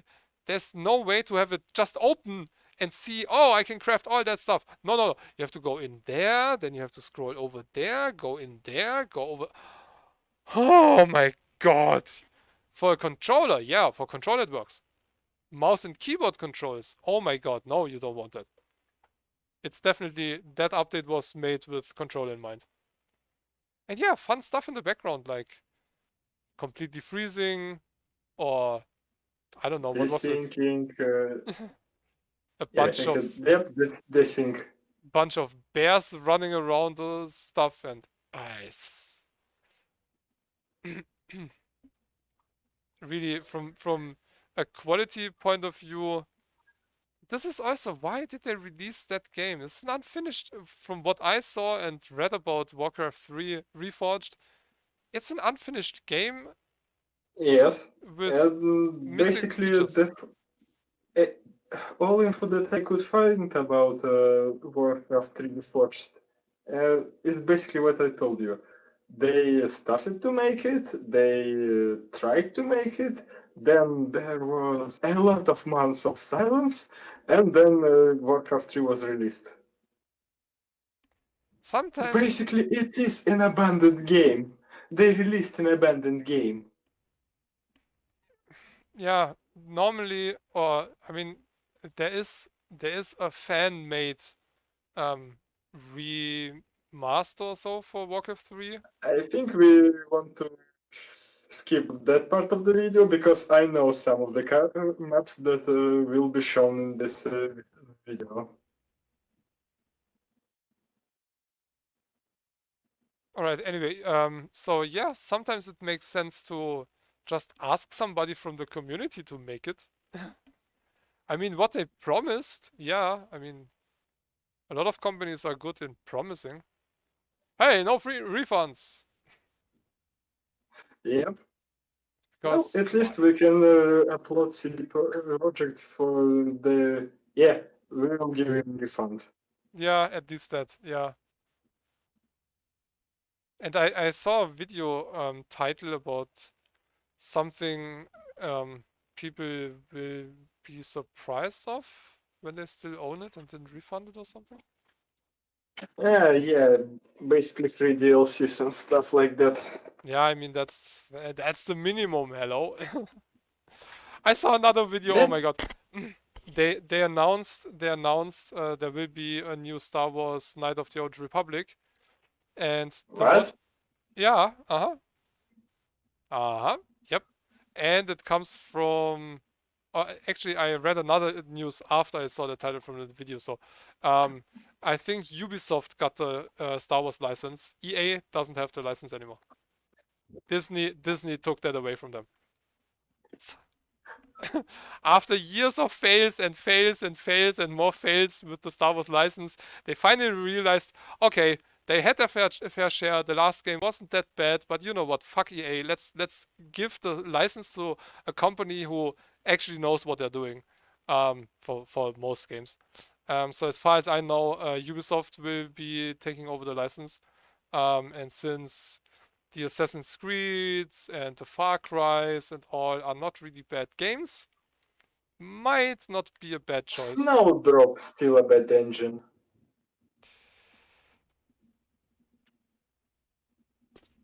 I mean, engine-wise, they have good engines. I mean, Division looks really great. It looks really, really great, but it's not optimized for low spec systems. Who cares for low spec systems? Next gen! I do! Next gen! Get a freaking console then! Okay, anyway, but that guy in the video was like, oh, might CD Projekt maybe be the next developer? How the fuck would you even come up with that idea? First, the next few years they have to take care of one thing. That's their company and saving Cyberpunk. Otherwise, they can kill themselves. I mean, Yep, business definitely. from a business point of view speaking. And not any company with only half of a brain cell would give CD Projekt a license like Star Wars after EA Games already failed with that license not only once but several times. And now they just They released. actually could, because if you look at Cyberpunk reception, it still sold a lot of copies even in It's this the current state. it's the most A lot of sold. developers looking at Cyberpunk and like, oh man, how I could release something that much broken, and people would be like, yeah, it's broken as fuck, but it has good moments. How can I do the same thing? How can I say sold Yeah, as many or more copies that they sold? that's the thing. Yeah, that some developers will just realize in the future. You know what? They managed to get past that. We will see. I mean, if the Polish government will rip them a new one, and they have to shut down half of their company or so, we don't know. Maybe that was the best sold game of all times yet, but maybe it was the last game CD Projekt ever sold. Who knows? Well, they definitely under government investigation from what is that? They have a lot of eyes on them. Consumer Protection Committee. They, I'm talking about one that actually count and not American one. yeah, they have a lot of eyes on them, and for me personally, there is no way that I will ever pre-order another game from them. No way. Even if I would be able to shit money, I wouldn't buy another game from them. I mean, I will buy another game from them eventually, but definitely not for full price. I mean, I didn't pay full price for Cyberpunk, but definitely 100% not for full price and 100% not as a pre-order. Before a game is released and patched at least once or twice, I will not touch another CD Projekt game. Or when it will be a GOTY edition. Yeah. Yeah, something like that. The only way that we as a customer can hurt a company is with this, with our wallet. We keep our wallets closed and they have to think and rethink their freaking stupid tactics. I mean, it all started because of a few assholes who thought that buying a completely useless and butt ugly horse armor in Oblivion is a good idea. I, Yeah. Yeah, that's I would I'll just keep my faith in humanity and say that a lot of those sales for this stupid DLC because of GOTY editions. the fact that that was released for $4 or $5 price tag without any use. Zero. There is you don't get a higher speed. You don't get more inventory slots.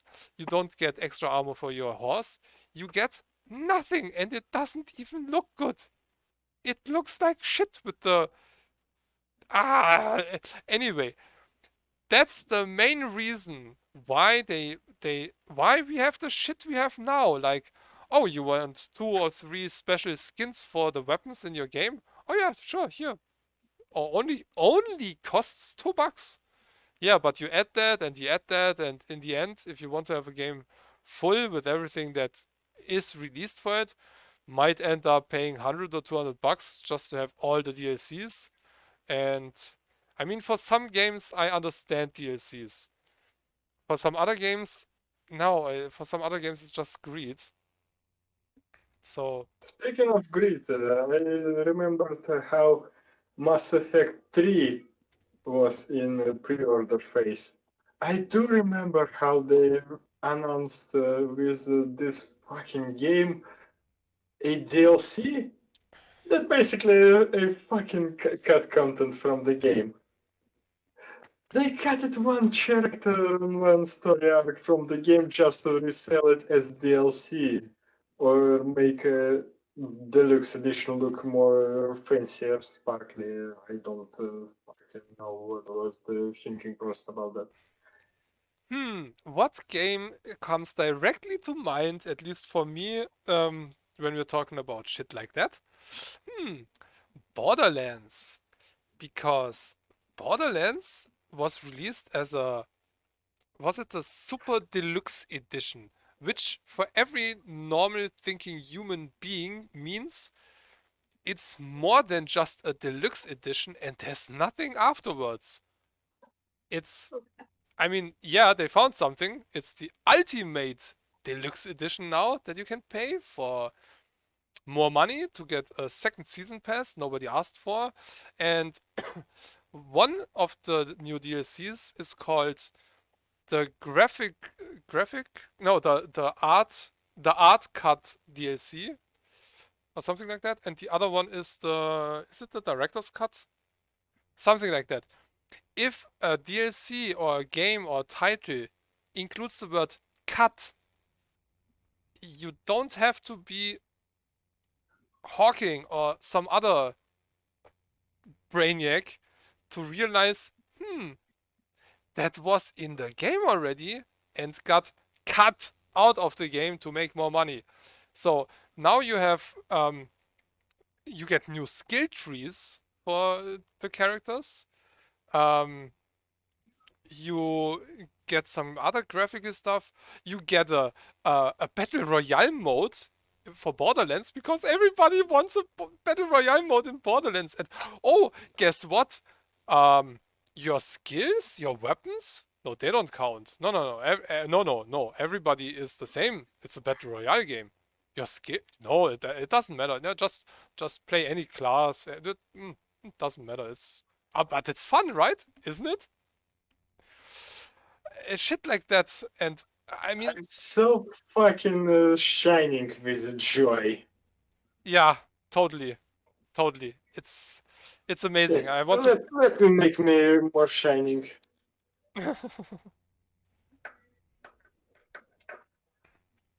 Yeah, it's. Let's see. And yeah, I'm kind of sad that I bought the game when it was released on Steam, but we talked about that when we talked about Epic. But let's see about the price here. So the Super Deluxe Edition that I got, and I didn't pay the full price again because they released it on Steam with 50% off. So I thought it's a good idea to buy the biggest version that normally costs 80 bucks, like it costs still, and only pay 40 for it. That's less than another game would cost on release day, but I get all the content that can possibly be there for the game. And skins, if there would be How much skins. young and naive he was. Yeah, I know, right? So I wouldn't care for skins like in Borderlands 2. They are all optional and I don't fucking care for them. You don't need them. You can get most of them in the game anyway. Okay, so then you have the Ultimate Edition now, which includes the Super Deluxe Edition, the Borderlands 3 Season Pass 2, and the gold weapon skin pack, which is really important. You cannot live without gold weapons. That's a pre-order bonus, by the way. So the designer cut, oh, and the DLCs compared to all the other season passes in the past, are, as far as I know, pretty shit. So in the past, you had real add-on DLCs where you had a ton of content, nice characters and all. Now you get less of that and worse. So the designer's cut. What's new? Conquer the new arms race mode where everyone starts fresh and must gear up and get out with the best loot or die trying. Bowl a bloody path through opposition with Amara's Enlightened Force skill tree. Yeah, okay, so you get your skill trees, and then expand your cosmetics collection with a new Vault Hunter skin, weapon trinket, and Echo device skins. That's it. That's what you get for $15. And the other cut, right? The other cut is called. Wait a second. Where is it? Oh my god, right. They just released another bunch of DLCs. Those bunch Wait, of what? assholes. Yeah. The final form pack for characters. Wait, let me show that in OBS here real quick.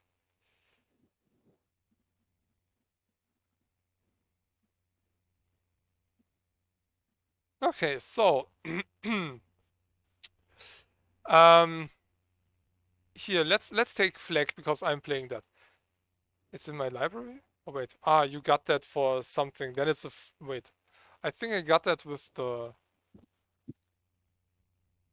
That's new. That came out in November last year. So that's a new content. So that's my guy basically. That gives you Grand Archivist, Vault Hunter head and body. The Multiverse final form. Yeah, that's content I don't even have or didn't play yet. Final form cosmetic pack. Yeah, okay, so that's free, and I guess that was part of the Super Deluxe. I have no idea. So, wait, is it showing up already? Yeah, it is. All right. $10 for cosmetics. Then where's the other one? There was another. Isn't that out yet? Retro cosmetics, bounty of blood. Was it? Wait. It was a designer's cut, and there was another cut. Director's cut content add-on with details to be announced. That isn't even out yet. All 4 multiverse final form cosmetic packs. But why do I have them? I don't have the season pass too.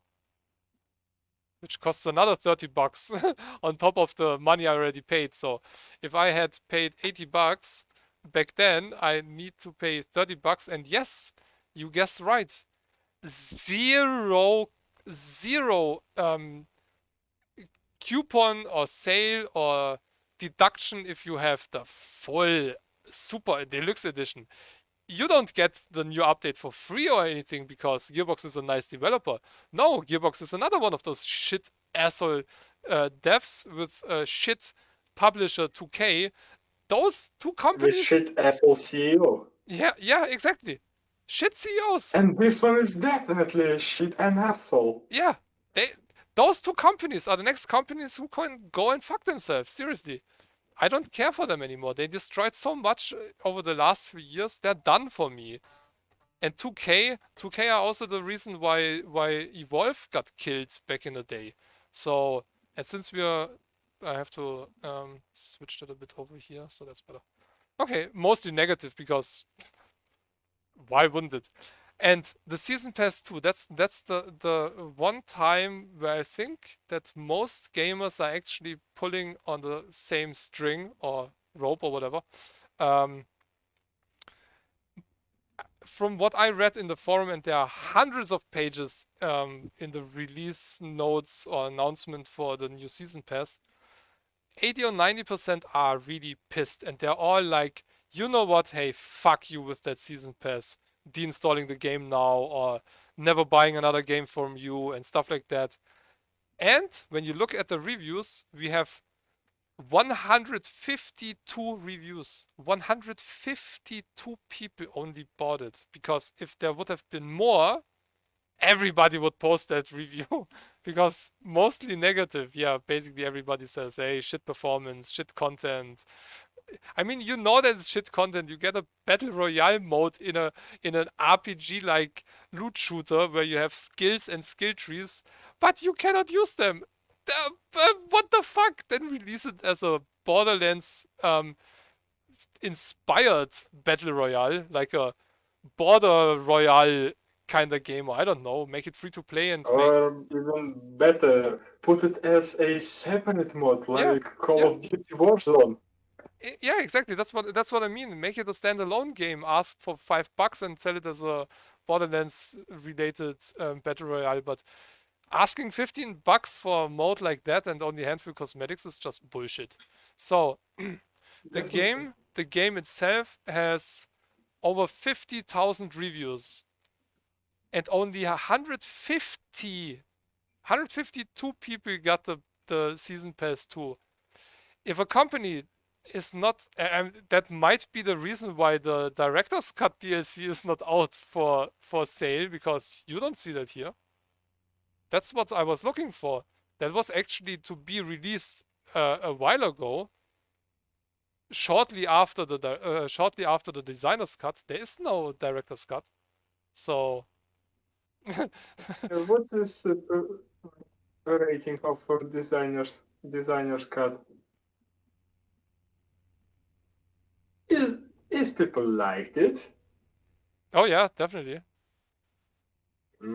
Yeah, I can see that laugh. I Now can now see it that shows. laugh in red. Now I was here before and it said mostly negative on the top and on the bottom, and it was 100. It was 11 up here. Now it's very negative up here. That's weird. That just changed right now. It just Oh, changed. it's still negative. Worthless DLC, which I wish I hadn't bought it. Well then, first refund it. Second, you're the problem, moron. Sorry. Extra skill trees didn't really add much in terms of further introduction, different ways to play the 4 heroes, and that Battlegrounds type mode was just, why does every game company feel compelled to follow this stupid trend? Yeah, I don't know. It just cheapens your product immensely. They would have been better off just adding another 4 heroes in as a DLC. Save your money. I agree with Post stating the fourth tree could have been added on its own instead of charging money. Yeah, that's, if this game would have been done by Terraria, for example, they would just have released it and said, hey, you know what? There, we created 4 new fourth skill tree for every hero. Here, enjoy. It's a new update. Just enjoy. Have fun. That's what a good developer would do. A shit developer with a shit publisher in front of them, because the developer is not always a problem. Most of the problem comes from those who have the money, because they tell you what the fuck to do. And if they don't do, well, there's no money anymore. And contracts, um, getting sued and shit like that. So anyway, basically everybody who bought it is pissed. So You can see 2 or 3 thumbs up. yeah, but here it already starts with a few questions that I have. First, doesn't show any time. 0. 0. Fuck you. Fuck you.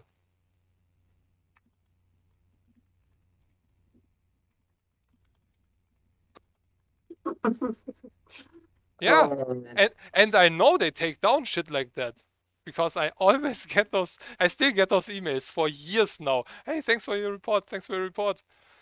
If you do shit, if you post a review that is bullshit, this is not a review. Sorry, 0, that means he never touched the game after buying the DLC, so he can go fuck himself with the credit cards that he obviously has way too many. But yeah, when I read shit like that, Apex Legends and Borderlands walk into a bar, had a little too much tequila, and $9.99 later, arms race is born. That means for me this would cost $9.99, which it doesn't. It costs 15. So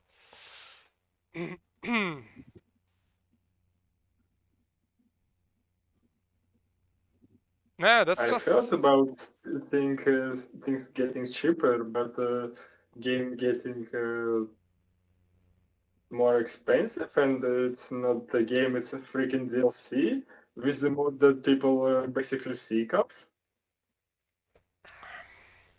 It's bullshit, and yeah, most people didn't even bother to get it because they are intelligent and knew before that it will be shit. Over 150 people didn't believe what they were told, or stuff they could have thought about when they had common sense, which they lack basically. They still bought it And maybe some might have just bought it to be able to write a bad review. I was thinking the same actually, but then yeah, refunding something, you get a trade ban for 7 days, and why? Nah, I knew it will be shit, so why should I even bother? And when I deinstalled it, it had over 120 gigabytes. I think it was 130 or so by now. For that shit show of a game, and I don't see myself playing that game. I really want to finish it because I paid money for it, but even that, Sometimes you're just basically broken. yeah, I mean, Cyberpunk is much more broken than Borderlands. Borderlands is or used to be a mess.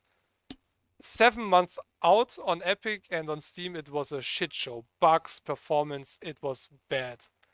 Cyberpunk is Well, not as bad as Cyberpunk. no. Cyberpunk is much worse when it comes to pretty much everything. Besides the story and the writing is absolutely top notch in Cyberpunk. Um, I have over 170 hours, even though the game breaks more. I have way more glitches. Sometimes it really pisses me off. I have 170 hours. I'm a huge fan of the Borderlands series and only have 40 hours in Borderlands 3. And those 40 hours I pushed myself until a point I was like, nah, no. The gunplay is not bad, don't get me wrong, but all the rest is kind of like, huh? And then you get something like the season pass and you already know, okay, I'm missing at least one skill tree per hero. My motivation kinda goes down because I know, hey, I'm only playing basically 60% of a game. Or 70%, the rest is missing. No, it's you basically can say the same thing about Paradox games, like European Universalis, Victoria 2, and so on and so forth. Battlefield, You I stopped supporting and playing Battlefield with Battlefield 3. Battlefield, you buy, when Battlefield comes out as a new version, you get a base game with a handful of modes, a handful of weapons and stuff. But if you want to have the full experience, you need to buy all DLCs that come out. Otherwise, it started with Borderlands 2 already. And not Borderlands, Battlefield 2 already. And that was also one of the pre-orders I really pissed about. But not because the game was shit. Borderlands 3 was, as much as I played it, a pretty good game. It looked really great and stuff. The problem was I pre-ordered it from the UK. It was delivered a few days before release. And it was not delivered to me. It was at the post office for, I don't know, there was a weekend with a holiday and another holiday after the weekend and stuff. So I basically had to wait 4 days or so until I finally got my pre-ordered game, pre-ordered collector's edition. Yeah, when I wanted to play with all the friends that basically did the same to play on release day, when I wanted to play with them, they were all level 12 or 13, which takes roughly 5 to 10 hours or so to play to get there. Yeah, well, I had nobody to play. And Borderlands, Battlefield 3 or Battlefield game in general alone without a squad or friends. It's like playing Counter-Strike on a public server and wondering why people can shoot you through walls and shit like that. It's just shit. And I have, I think, 4 hours or 5 hours in Borderlands 3. And that's a game I will never touch because, yeah, I don't even know if the servers are still running. So, Battlefield, not Borderlands. yeah, Battlefield. Battlefield 2, oh my god, I played that so much. I really loved Battlefield 2. Great game, a lot of fun with friends and stuff. I have all all Battlefield, yeah, I always have all Borderlands games, but I have all Battlefield games on all systems basically. And then they kind of fuck me with part 3 and I was like, oh, really? And the others I didn't even bother anymore. And when a game calls itself Battlefield 1, I mean, I know World War One and stuff, but there have been how many out? And then you start with 1 and the next you release is 5? Hello? Did you, I don't know, did you stop breathing for a few hours or so? I mean, missing oxygen in your brain or so? How do you come up with shit like that? Hey, Borderlands 3, okay. Borderlands 4, okay. Borderlands 1, oh, Battlefield, god damn it! Borderlands and Battlefield. With those numbers, I mean, I'd rather have a game that is called, I don't know, Doom 15, so I know, okay, that's the 15th edition or version that came out. So you know that Doom 1 is the first one that came out in the 90s. Now you have Doom, then you have, okay, Doom Eternal, it's got its own name, but after Doom 3, they released Doom. After Tomb Raider, I don't know. Okay, they continued with names then, but after Tomb Raider Legend, they start with Tomb Raider. Well, I played Tomb Raider on a few systems when it came out back in the 90s. So now it's a new one? Okay, now you have the name without the number, but the year number added to it. So now it's Doom 2016, Tomb Raider 2014 or something.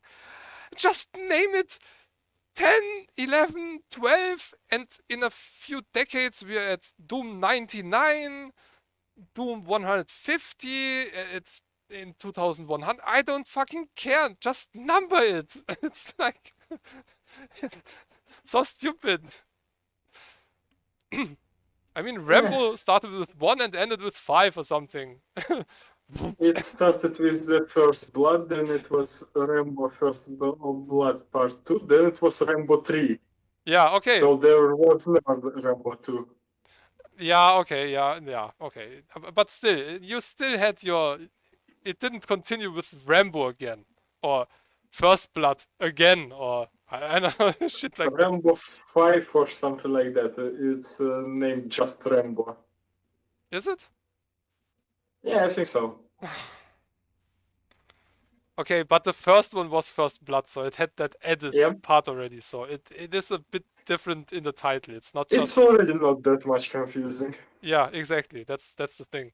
And with, I mean, they do that with sport games. They just take the year number. Yeah, okay, but they do that all the time already. So it's FIFA 21. You know, it comes out end of 2020 or so, and has the season of 21. Formula 1 20 something something. And yeah, okay, that's okay. I don't need to have F1 17 or so. That would be more confusing in that case when it comes to racing games where you have the seasons and the drivers from that year, or football, baseball, basketball. Yeah, just add the year number. That's totally fine. Everybody knows was from that year or includes that year.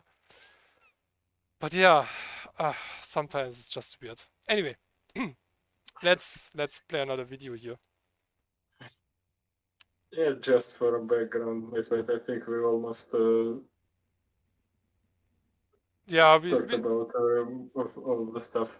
Yeah, pretty much our opinions. So, what was that? I talked about consumer advocacy. Oh yeah, in Russian marketing sphere, there is a book named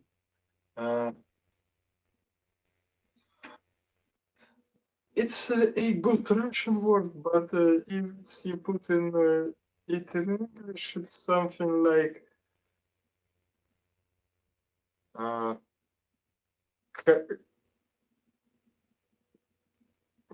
consuming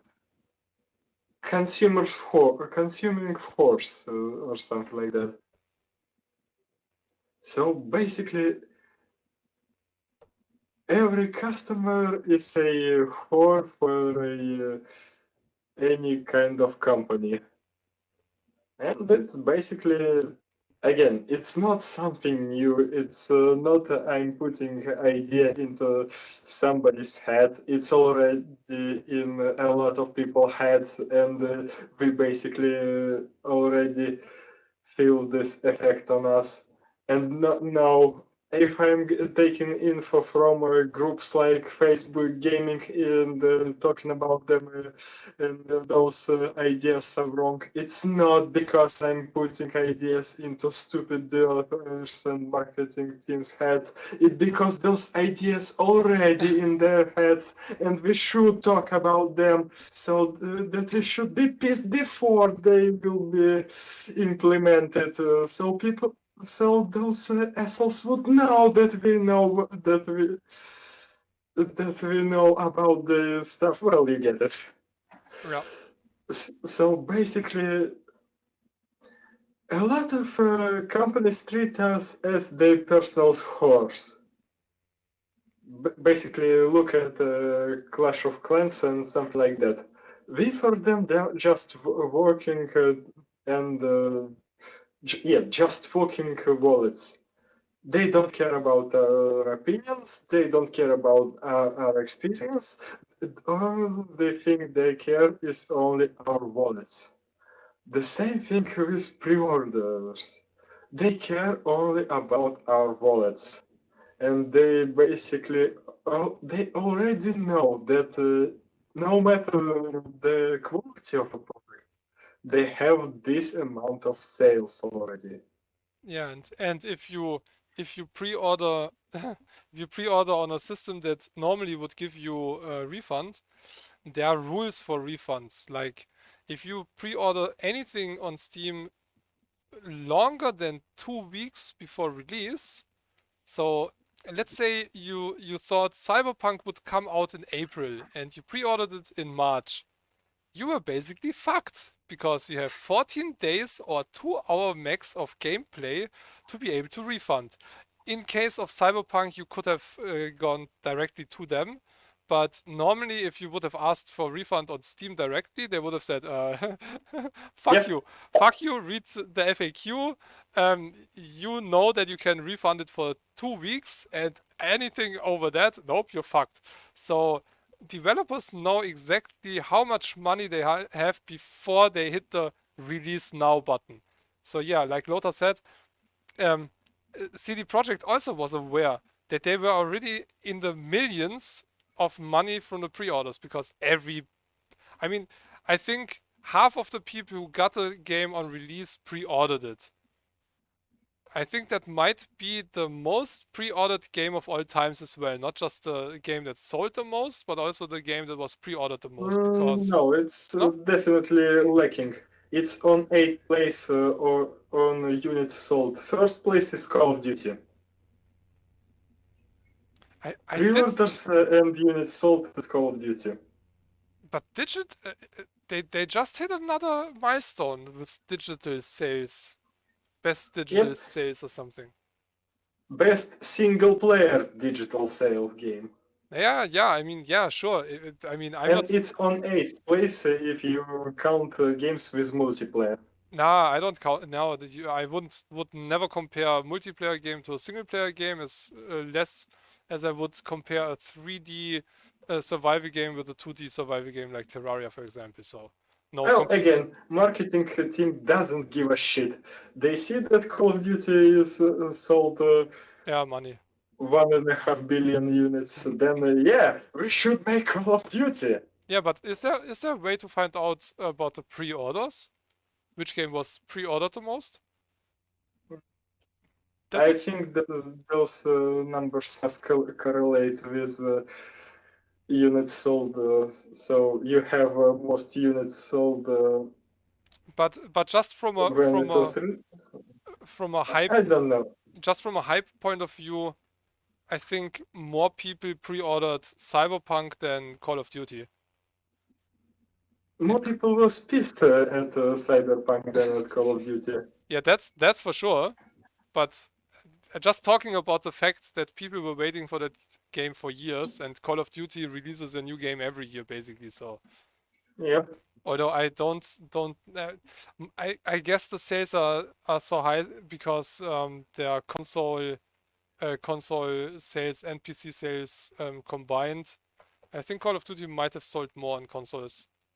The multiplayer game at least. But I'm not sure. console multiplayer players buy pretty much every shit. Call of Duty, oh yeah, well, yeah, hype, Call of Duty, let's buy it, yeah. It's not like you can go and something like each or something like that and download some indie, maybe trash, maybe not, and play it for a few hours and be like, wow, that was actually really cool. Well, in the background, by the way, Fallout 76, a game I, for some reason, have on Steam now. I have no idea. I have that since 2 days now. I checked my library yesterday and I was like, huh? What? I got it. I got it from Lord Crocosquirrel for Bethesda launcher because the key he gave me from somebody else for Steam didn't work. I tried 2 keys in Steam, didn't work. It said duplicate key or not working or whatever.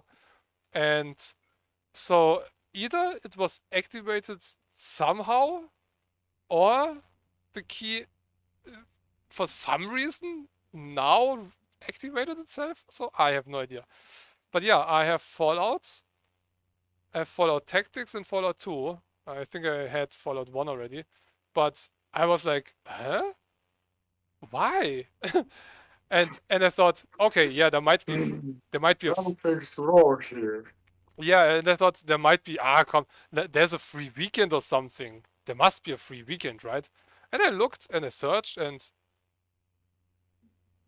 there's nothing. I own this fucking game now twice on Bethesda and on Steam. I have no idea. And the bad thing is when I started it on Bethesda, it showed me exactly when I played the last time and stuff, and I couldn't take a screenshot.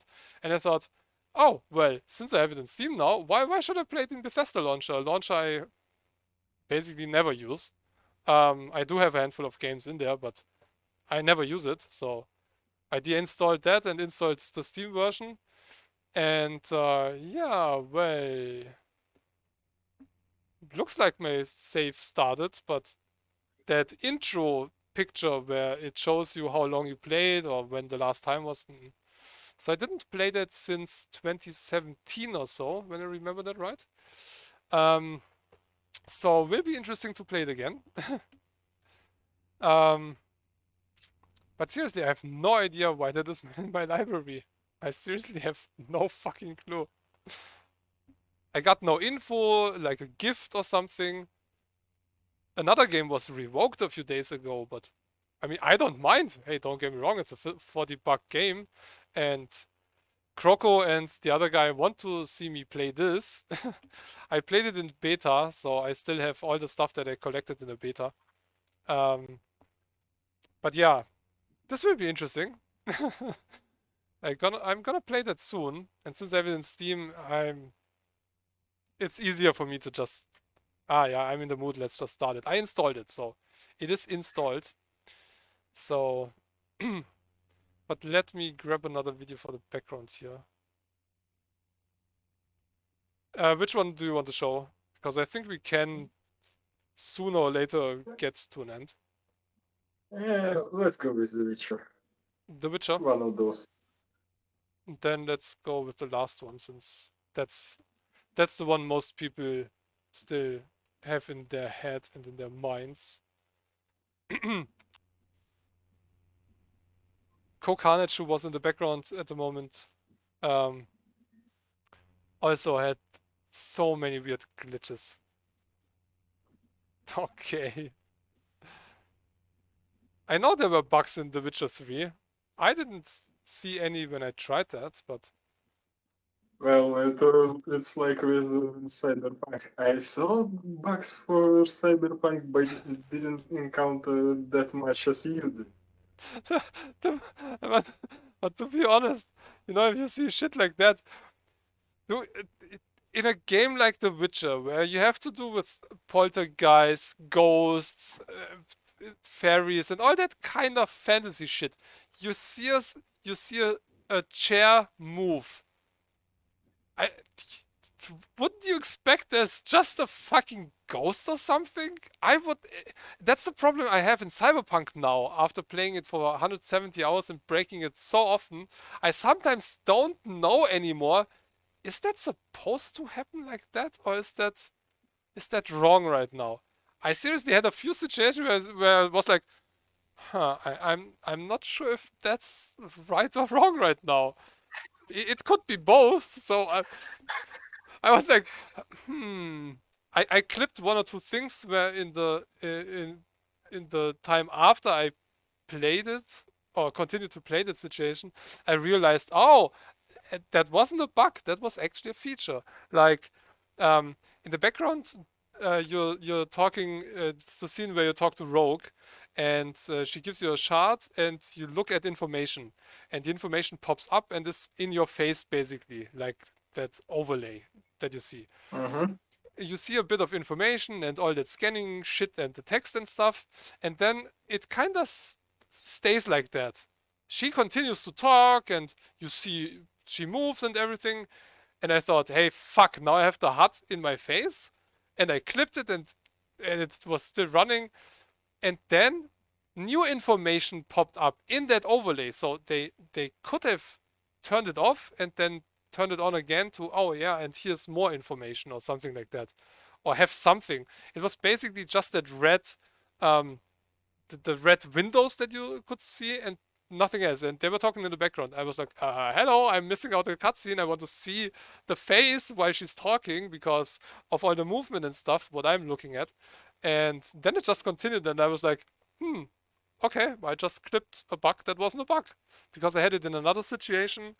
And then I was waiting for a few moments, and it continued. And I was like, okay, now it makes sense. But yeah, that was kind of weird. So sometimes it's kind of hard to tell if it's a bug or not. So yeah. And it also, I mean, yeah, that's, oh my god, that's...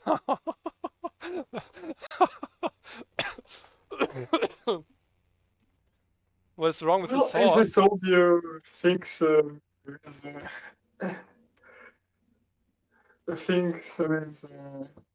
Cyberpunk, I saw part of them in The Witcher 3. Yeah, I guess So, I mean, I guess a lot of parts are just used again. I mean, they might not have used exactly the same engine, but a new upgraded version or something. And yes, it's Red 3 as far as I know. yeah, That's so Red 2, and the next is Red 3. yeah, so sometimes yeah, bugs continue. Oh yeah, oh my god, yeah, that was. See, the thing is, they already couldn't manage it back then, but now they bragged about having the best simulation, crowd simulation system. So Yeah.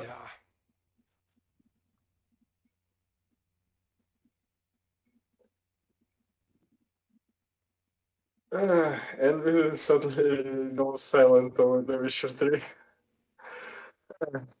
Yeah, those are I, some weird bugs, definitely. I do remember that I wanted to still talk about something, and it's something related to marketing stuff. Um, that one I bragged about. How to kill a company or a console with bad and too much paid for marketing. Sega Dreamcast. Killed by too much money put into marketing, which didn't work in the end. Oh yeah. Talking about the marketing. You know what? I saw several articles that popped up that said that CD Projekt can base if CD Projekt would be a big AAA company and not like a Polish schmuck, they could basically buy their way out of this bad reputation. That's also a problem. That people who are analyzing the market and stuff like that, they're saying that if you have enough money, you can basically throw that money at people and say, "We're sorry." That episode from South Park, if you know what I'm Yeah, talking about. that's the reason why upcoming DLCs, at least a handful of them, will be for free. Same what they did with The Witcher 3. I mean, let's be honest. It was kinda to mock other companies with their DLC politics and stuff. But it And was also if we're talking about paid DLC used to be only big story expansions. yeah, no. I mean, from a marketing point of view, those 16 or something, I think it was 16 free DLCs for The Witcher 3. Stuff like that. Those 16 actually gave you something. You didn't have to pay for that. You didn't expected it. You got it anyway, even though a few things were just basically functions that should have been in the game to begin with, maybe. Um, but I think a lot of people bought the DLCs, which are actually adding a lot to The Witcher 3 story and gameplay wise and so. But I think a lot of people decided to buy a DLC for The Witcher because of those 16 free DLCs, which didn't really cost that much time to make, I guess, since a lot of stuff might have been in development already. And again, as I told you, it's a big the story expansions. It's not like an armor for a horse or a different style of Geralt's have. Most fabulous Witcher around. Yeah, exactly. That's the thing, and that's also what I'm missing from what I saw in Borderlands 3 DLCs from the other DLCs from the past. And the other DLCs were basically add-ons. One DLC had 5 episodes or so in Borderlands 1 and 2. So you had the main name of the add-on, but then you had those like acts or something in it. And oh my god, really, that's the same freaking animation. That was the same animation when I jumped from the motorcycle and hit the photo mode in Cyberpunk, where you have two characters at the same time, basically. Or when Jackie or somebody was crawling behind me and the one part was halfway standing and the other one was still crouched and shit, yeah. Told you I saw it in Witcher. Yeah, there's a lot of stuff in what the I mean there, there's stuff that is funny. I mean in Cyberpunk as well. There's stuff that is funny and it doesn't it I mean yeah, in the moment it doesn't fit maybe, but it's not that bad. It's just kind of funny. But then there's stuff that doesn't make any sense and really is bad for the game, like not being able to see yourself. I mean, Especially when you must block and parry with that thing. this is weird. Yeah, the horse. Look at my horse. My horse is amazing. But the horse is just standing somewhere and doing something. It's not halfway stuck in the fence or so. No, it's on top of the fence with his leg. So, I mean, it's just a talented horse. I mean, that's pretty close. That was really close. Holy shit. You're like, hello? Aren't you supposed to wait over there until we're done talking before you come over here? It's in a movie you would say, cut, cut, back on your spot, god damn it, stupid cheap union workers. Oh my god. Would be interesting to know at what point after the release most of the clips and stuff were done actually. Because when that was close after release, I think it came out in May or something. Oh wait, let's actually see. Witcher 3 came out May 2015. And that was a year later, June 2016. Would be interesting to know When did I play it the last time? I have it in GOG. I don't know if it tells me when I played it the last time. But it's been a few years. But the last time I played it, I think I played over 10 or 12 hours. I didn't encounter any of those bugs or anything. I did manage to die in less than a minute after the game started, though. Trying to jump.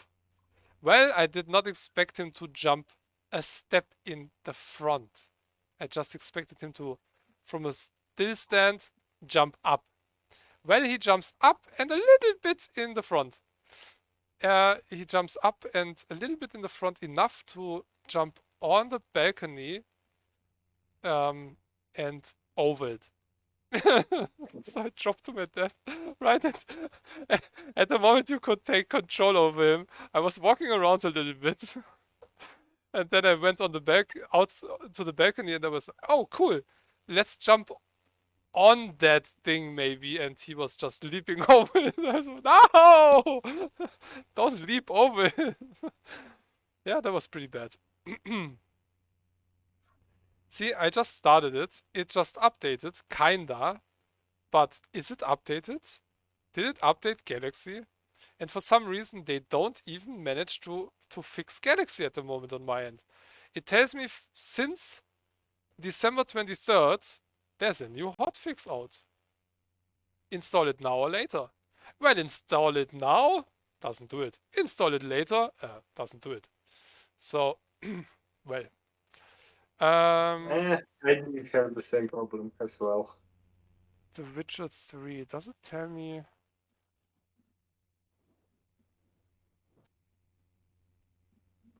Yeah, I don't think that they 3 years ago. So played it 3 years ago. Roughly.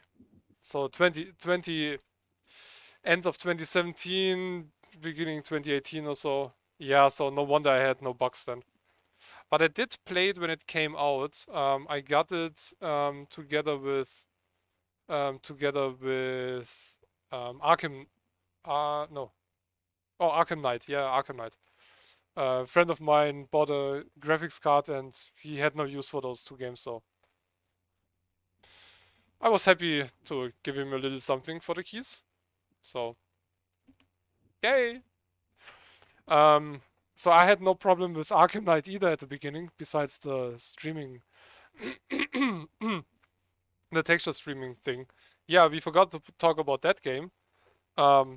That was another game that was just like CD Projekt's Cyberpunk now, taken off the market. I mean, Cyberpunk was only taken off PlayStation market, but Batman was taken off Steam and I think other platforms as well because the quality was shit. No, only from Steam. Was on only Steam? PlayStation 4 and Xbox, it looked a lot much better. Yeah, and the problem was that we basically on PC had the same quality or speed than on the consoles. So streaming textures took much longer on PC, and you were kinda stuck with low resolution textures for a while. But I really had no issues. Besides, yeah, a few textures loading really low, really slow or not at all. But besides that, I could play it at the beginning, so I didn't had really a ton of frames, but I maxed it out and I had over 28 frames, which was totally fine for me to play. So, but yeah, not a good release. Definitely not. Definitely not a good release. No, no, it was all but good. And those people, see, that's also a thing. Those people who kept it and didn't refund it, as a thank you, they got all Batman games that Warner Brother published, but basically all Batman games on Steam, which for me, who owned all Batman games already, meant I only got one, and that's the one I didn't really care for, but hey, I got that for free. The 2.5 platform kinda Arkham game. Oh yeah, tied into Origins. Okay, I get it. Yeah, I mean, it might not be a bad game, but I really didn't care for. And if you didn't have the other Arkham games, you basically got the whole package. But I didn't get any friend codes or something that I could give to friends in my inventory or so. That would have been good and nice because I was basically playing it on release day. So giving me the same games everybody else got for my inventory to either use it for my library or gift it away, that would have been a nice touch. But, well, they didn't. Well, guess what? Will I buy another Warner Brothers game on release? No, no. The older I get, the less games I have to play as pre-order or on release because I already know that those companies will definitely fail. So, I mean, some companies I still The have high question hopes. is, the question is not if they fail. The question is how hard they will fail. How hard or when or with what series? Yep. But a few companies are still. I still have hopes. I mean, I have most hopes for indie devs, obviously, to become bigger companies and stay at the high quality they produce. Like Motion Twin, for example, developer of Dead Cells. I don't know what they will work on or release in the future. Um, but if it is some kind of a game that or a genre that I would play, I guess I might pre-order another game from Motion Twin, but only because I know how they, as a developer and publisher, are internally and externally. So the support they give the game, the community, and players is insane at the moment. So that's a company I still definitely see a good future. The same is for Obsidian, for example, which had a really nice comeback with The Outer Worlds. So definitely looking forward to another game from them in the future. Um, I mean, Rockstar, yeah, I mean that's Red Dead Redemption GTA 5 was yeah. broken on release. Yeah, yeah, true, but from a developer point of view, how they work with the community, how they fix their games, how they support the games over the years, from that point of view, you know. I mean, that used to be like that with Well, CD only Projekt if as you well, but play in multiplayer modes of those games. yeah, the multiplayer of GTA, yeah, it's okay. It's fun, but I guess makes more sense with other people, obviously. Red Dead Redemption, I'm not that sure. You can buy the online mode alone as standalone for $5 or so, which is a 15. it was 5 on Steam. And it was 15. I saw somewhere 15 or something like that. No, Red Dead Online is $5. Ah, okay. But still, uh, some are say it's good, some say no, it's not. But I mean, it's kinda an idea, but kinda also stupid. I mean, for somebody like me, I have absolutely no concept about anything of the game. If I play it as online game, yeah, could work, but uh, It has a specific controls, let's just say. yeah, I think You it definitely need a single player polygon to play to get familiarized with this. I think it might be an idea if you, since your Rockstar account is linked basically. Um, I guess this makes sense for people who already own the game on a console and only want to continue with the online gameplay and not play the story again. If that was the idea behind it, then it's a great idea actually, because you still give the people a chance to continue with their online gameplay because it's account linked, but you give them also the way of the much higher quality that you can get on PC, but still continue with your online gameplay. So if that was the decision behind it, then respect. That was a good choice. If that wasn't a choice, But again, paying $5 for not even for an online mod. no, it's not. Yeah, it's not just a mode. You get the standalone online game. Okay, for online standalone. Yeah, it's online standalone. If you have Red Dead Redemption 2, you already have that included. This is only for people who don't want to buy Red Dead Redemption 2 the full game for some reason. And the only reason that I see to not buy it it would be if you already own it. Because if you already have it on the PlayStation, there is not much reason to buy it again on PC just for the better graphics.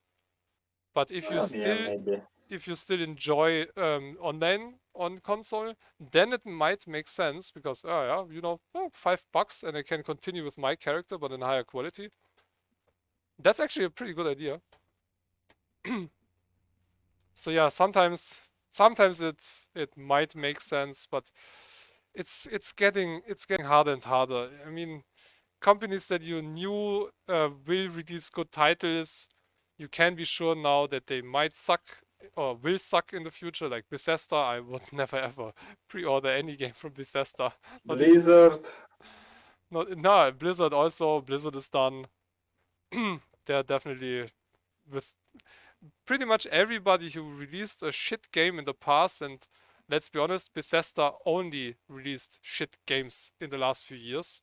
Everything was kinda fail in one way or another.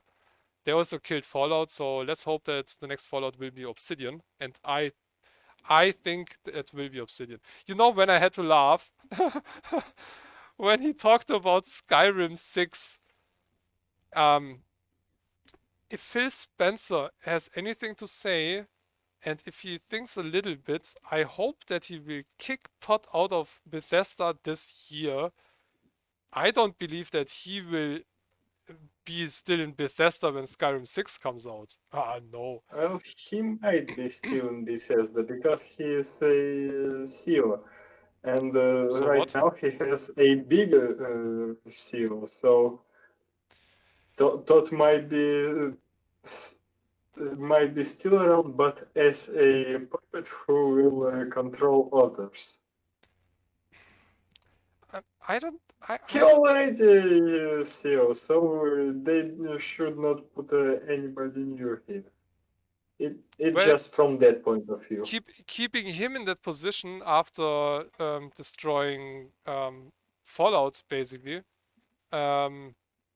makes no sense because he's a lying piece You of know shit. that, I know that, a lot of people know that, but from Yeah, marketing perspective, he is already an experienced CEO, so yeah, we can keep him around. I still I still kinda think that maybe I don't know who really pulls the strings and does the final decisions on stuff like buying ZeniMax and stuff like that. But I don't know, maybe one of the ideas was, hey, might be nice to have those series and doesn't look like they can still handle them.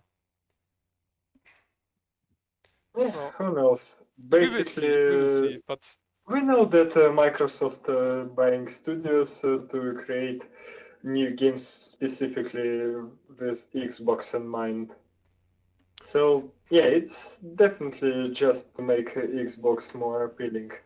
yeah, No, Xbox and the game Xbox and Windows specifically the more game the appealing. Game Pass in general basically. Yeah, They will still it's not release like a preserve something. they will still release games on PlayStation, but every game that is coming from a Xbox game studio will be at least exclusive for the first 3 months after release. Every single game that will be released from Microsoft that will come out on the PlayStation as well will at least be 3 month exclusive. Maybe yes, and maybe not. If we look at concept of maximizing the profit. They can be like, we don't give a crap. So the That's Xbox version must work 100%. PC version must work 95%, and PlayStation Switch version, if it works, it's okay. no, I think the way they or why they will do that first to show Sony that they have much more power now with all the studios that they own. Sony was already afraid about the exclusives from Bethesda because there are 2 exclusives coming for the PlayStation 5 from Bethesda. And when they heard Microsoft bought Bethesda, they already saw those really big exclusives gone. And they were afraid. Microsoft was like, don't worry, you get those exclusives. I mean, they basically pay Microsoft now to get those exclusives because, I mean, they come from Bethesda, but Bethesda is owned by And Microsoft. So Microsoft will get a part of the profit yeah, from they make a shit ton of everything money. So sold. yeah, they're like, oh, Sony, no problem. You want those two exclusives? We will have those 2 exclusives. Enjoy. Oh yeah, by the way, we get $500 million from you. So so that that made me so happy when I heard that Microsoft bought those that they bought ZeniMax and including all the stuff with them with Bethesda. I was really happy because most of the stuff that comes from a Microsoft game studio has a really high quality. Not all the Not games least Halo 2. not all the games are really great games, but the production quality, the development quality, the support afterwards, and that stuff is normally pretty high. For some games, it kind of felt like Microsoft being the same for their games, like Nintendo was for their licensed Nintendo titles in the Super Nintendo era, for example, where you knew when that license badge or that label was on it, Nintendo tested it and approved it. So you basically could be sure that's a good game. Um, so yeah, I think the 3 month exclusivity has more to do with the fact that hey, you can get it for $14 or so in Game Pass Ultimate. Well, just play it on a PC if you want to now, or just play it on a console, wherever you want. It's definitely a cheaper way to get a game that is 3 months exclusive, and a lot of people who have money and who own both consoles might just get it for the Xbox and then eventually try it on the PlayStation, if at all. There are not that many reasons for the PlayStation compared to the Xbox. The only thing that makes the Sony console different to the Xbox is the controller, the trigger of the controllers. That's it. That's the only tiny little thing that makes the difference. The bit higher speed of the SSD, I don't believe that's much of a game changer. The higher frequency of the GPU in the Xbox, that will make a difference because they have both the same hardware. The SSD is different in the PlayStation, that's a faster one, and the rest is basically the same, but the GPU is definitely faster in the Xbox than it is in the PlayStation. And I just saw something. I mean, besides this year, wait, I have to switch over here. No, that's you. That's you, and this is this. I just saw something. I mean, first, this is what I always see. Update now or later. Yeah, well, I see that since a month already. Doesn't work, so. I just saw something. Why would you close now? I clicked update later, right? Yep.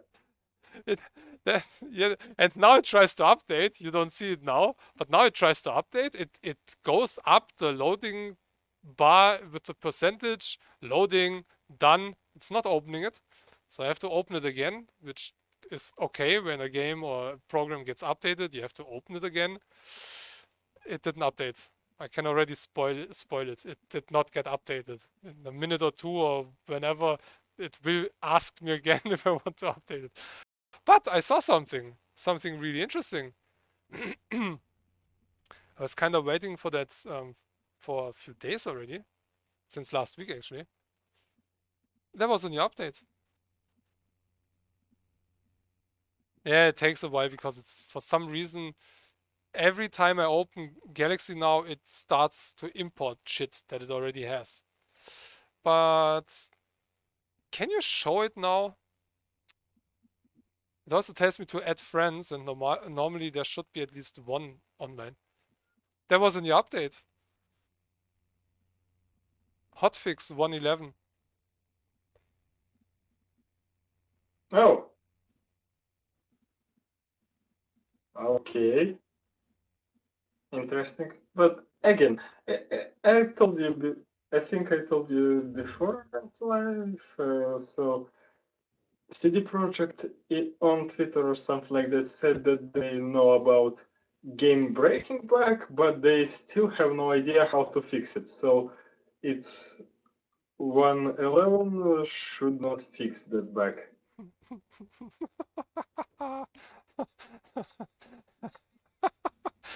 Okay, so one of the things they changed in 1.1, when you went to anything that you could loot, like like a higher class enemy, a chest or whatever, you saw what you could get, then you saved, went out the game, and loaded that again. You could get a better item, so you basically could reload the RNG of the stats that you got for those items.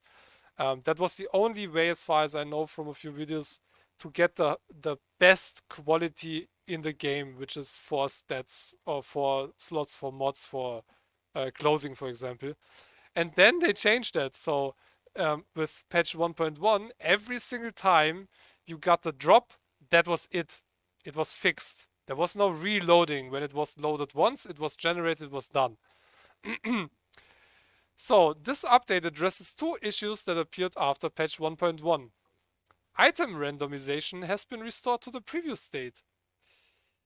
Yeah, so you need a shitstorm first to realize that a function that nobody asked you to fucking change, why did they change that in the first place? I mean, it's a randomizer. That wasn't a bug. I mean, I can give them a list of at least 200 bugs that they need to fix. That was not on that list. Okay, and the save or loot exploit will be investigated further. Ah, so they still don't like that. Assholes. A bug in Down on the Street quest has been fixed. It occurred for some players. I think the majority of players had that bug. It occurred for some players during a holo call with Takemura when using a save made on version 106 with Down on the Street quest in progress at wait for Takemura's call objective. After loading such a save on version 1.1, the holo call would lack dialogue options and block interactions with other NPCs. Supposedly fixed. But they fixed the crosshair bug in 1.04, I think. I still have that. Where you see the crosshair or the HUD for your weapon, but I have not one weapon that has that size of the crosshair. And I have no weapon in that case. But they fixed that. Oh, they fixed that a few patches ago. They didn't. Okay, let me check the comments. Let the shit show begin. I think we already should go to an end. 1 hour for Steam Awards and 2 hours for pre-orders. Yeah, that's definitely fine. Yeah, that's just this oh my god, this update, I don't even care. I don't even bother installing that. This is Don't install that. 1.1 definitely made game more unstable than it was in 1.06. Yeah, it's nah. I'm on a break from that game anyway. And as I told you, because I'm seeing a lot more bugs than it used to be, I'm kinda scared to see what will happen to your game. Yeah, yeah, exactly. That's the thing. So, yeah, I'm not sure. I'm really not sure. At least the next time I'm gonna wait a few days before I play a patched version to know if there is another quest or something that will break for me. Yeah, because okay, I'm over that. I'm over that quest already, so I'm already done with that. But oh, OBS just crashed. That's why you were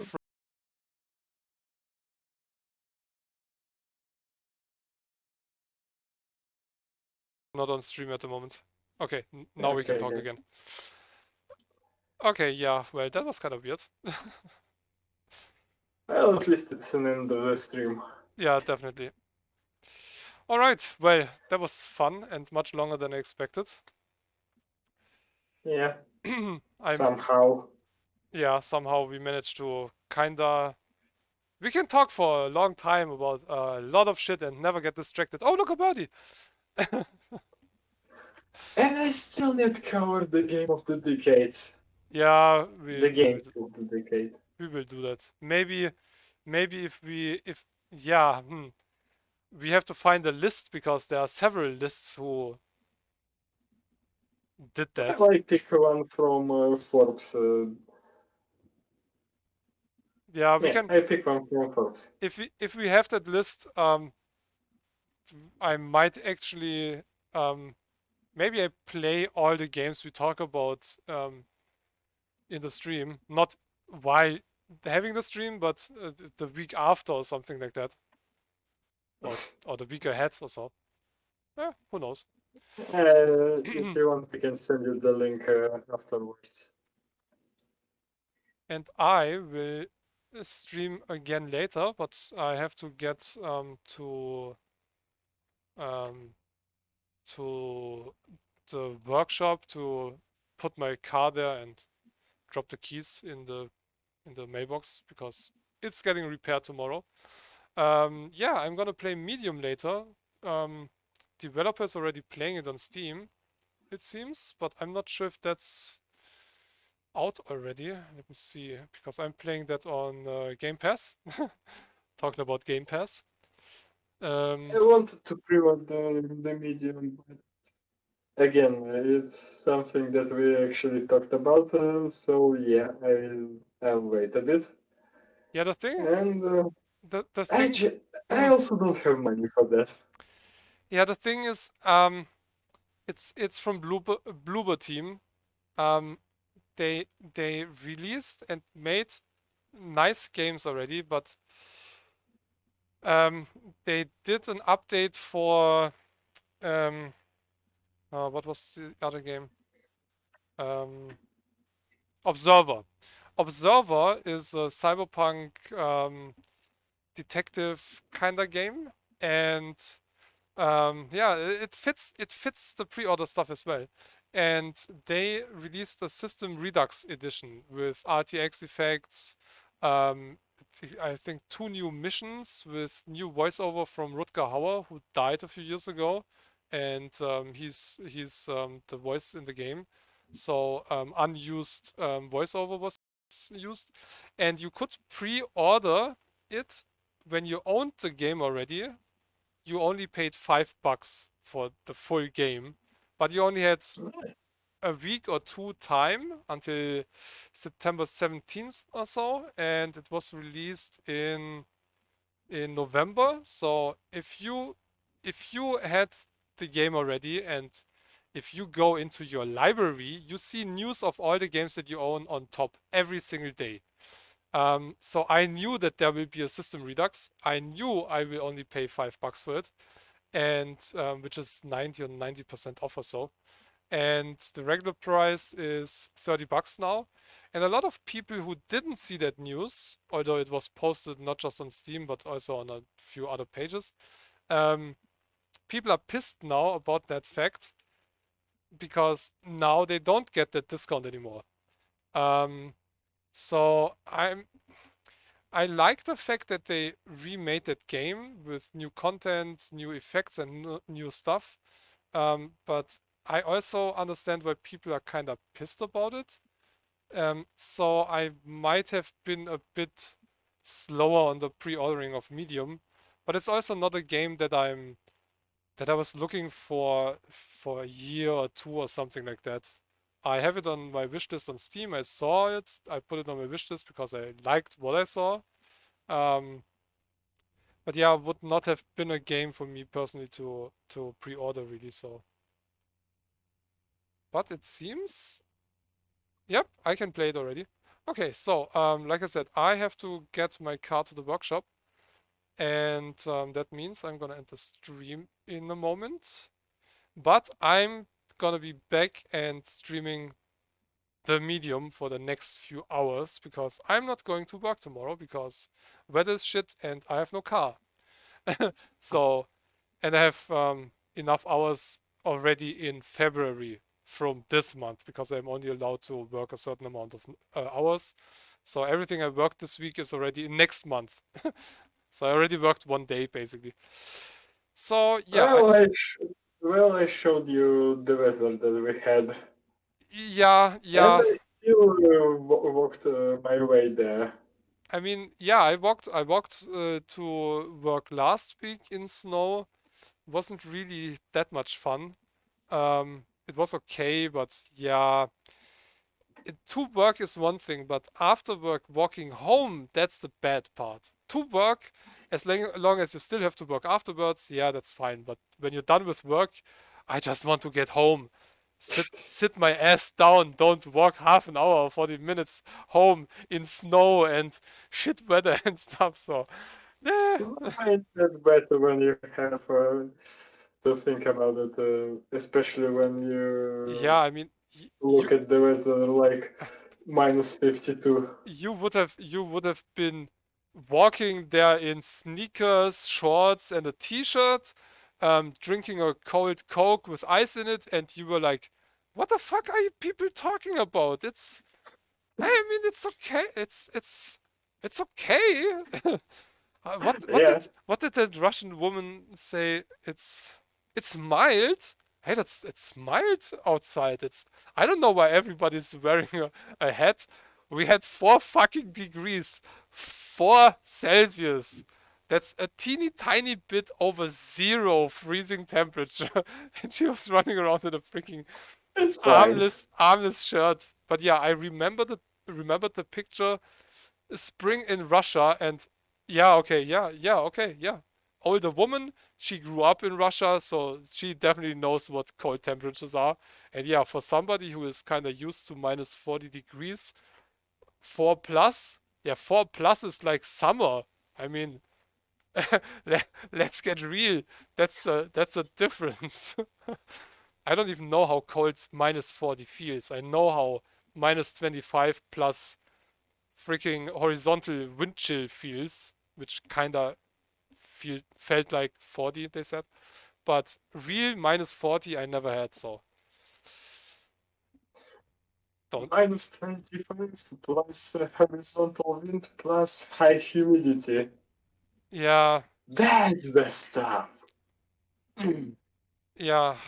Summer here is also kinda. It's like walking through a sauna.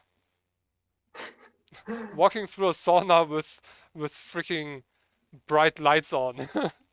Hot bright lights on.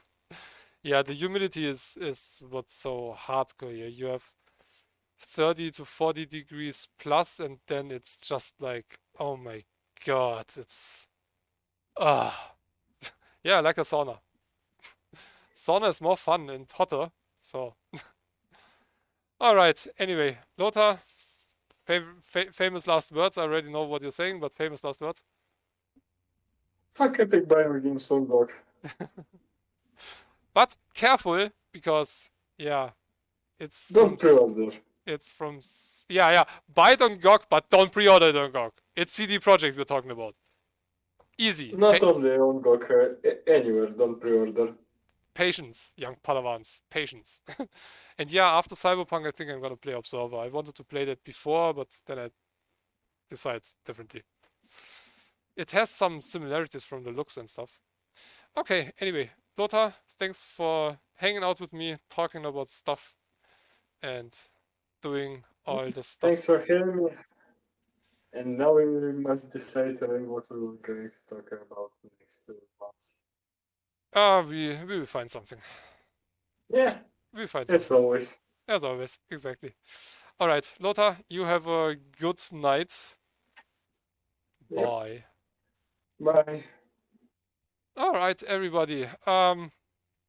We are gonna raid somebody here, and then, like I said, I'm gonna take a bigger break in quotes to get my car to the workshop, which is not that far away, but I'm also going for some food. I need to go shopping. So I will be back in, I guess, around 2 hours or so at least.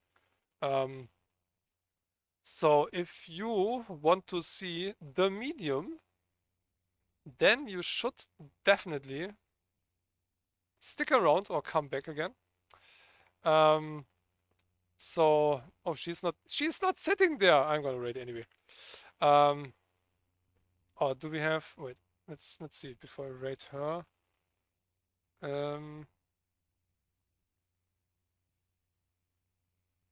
Let's rate somebody with less viewers.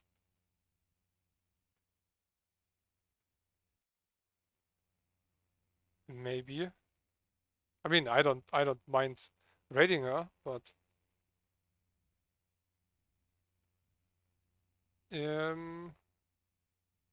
didn't go there for. Oh, no, okay, no. We're gonna rate her. All right, folks.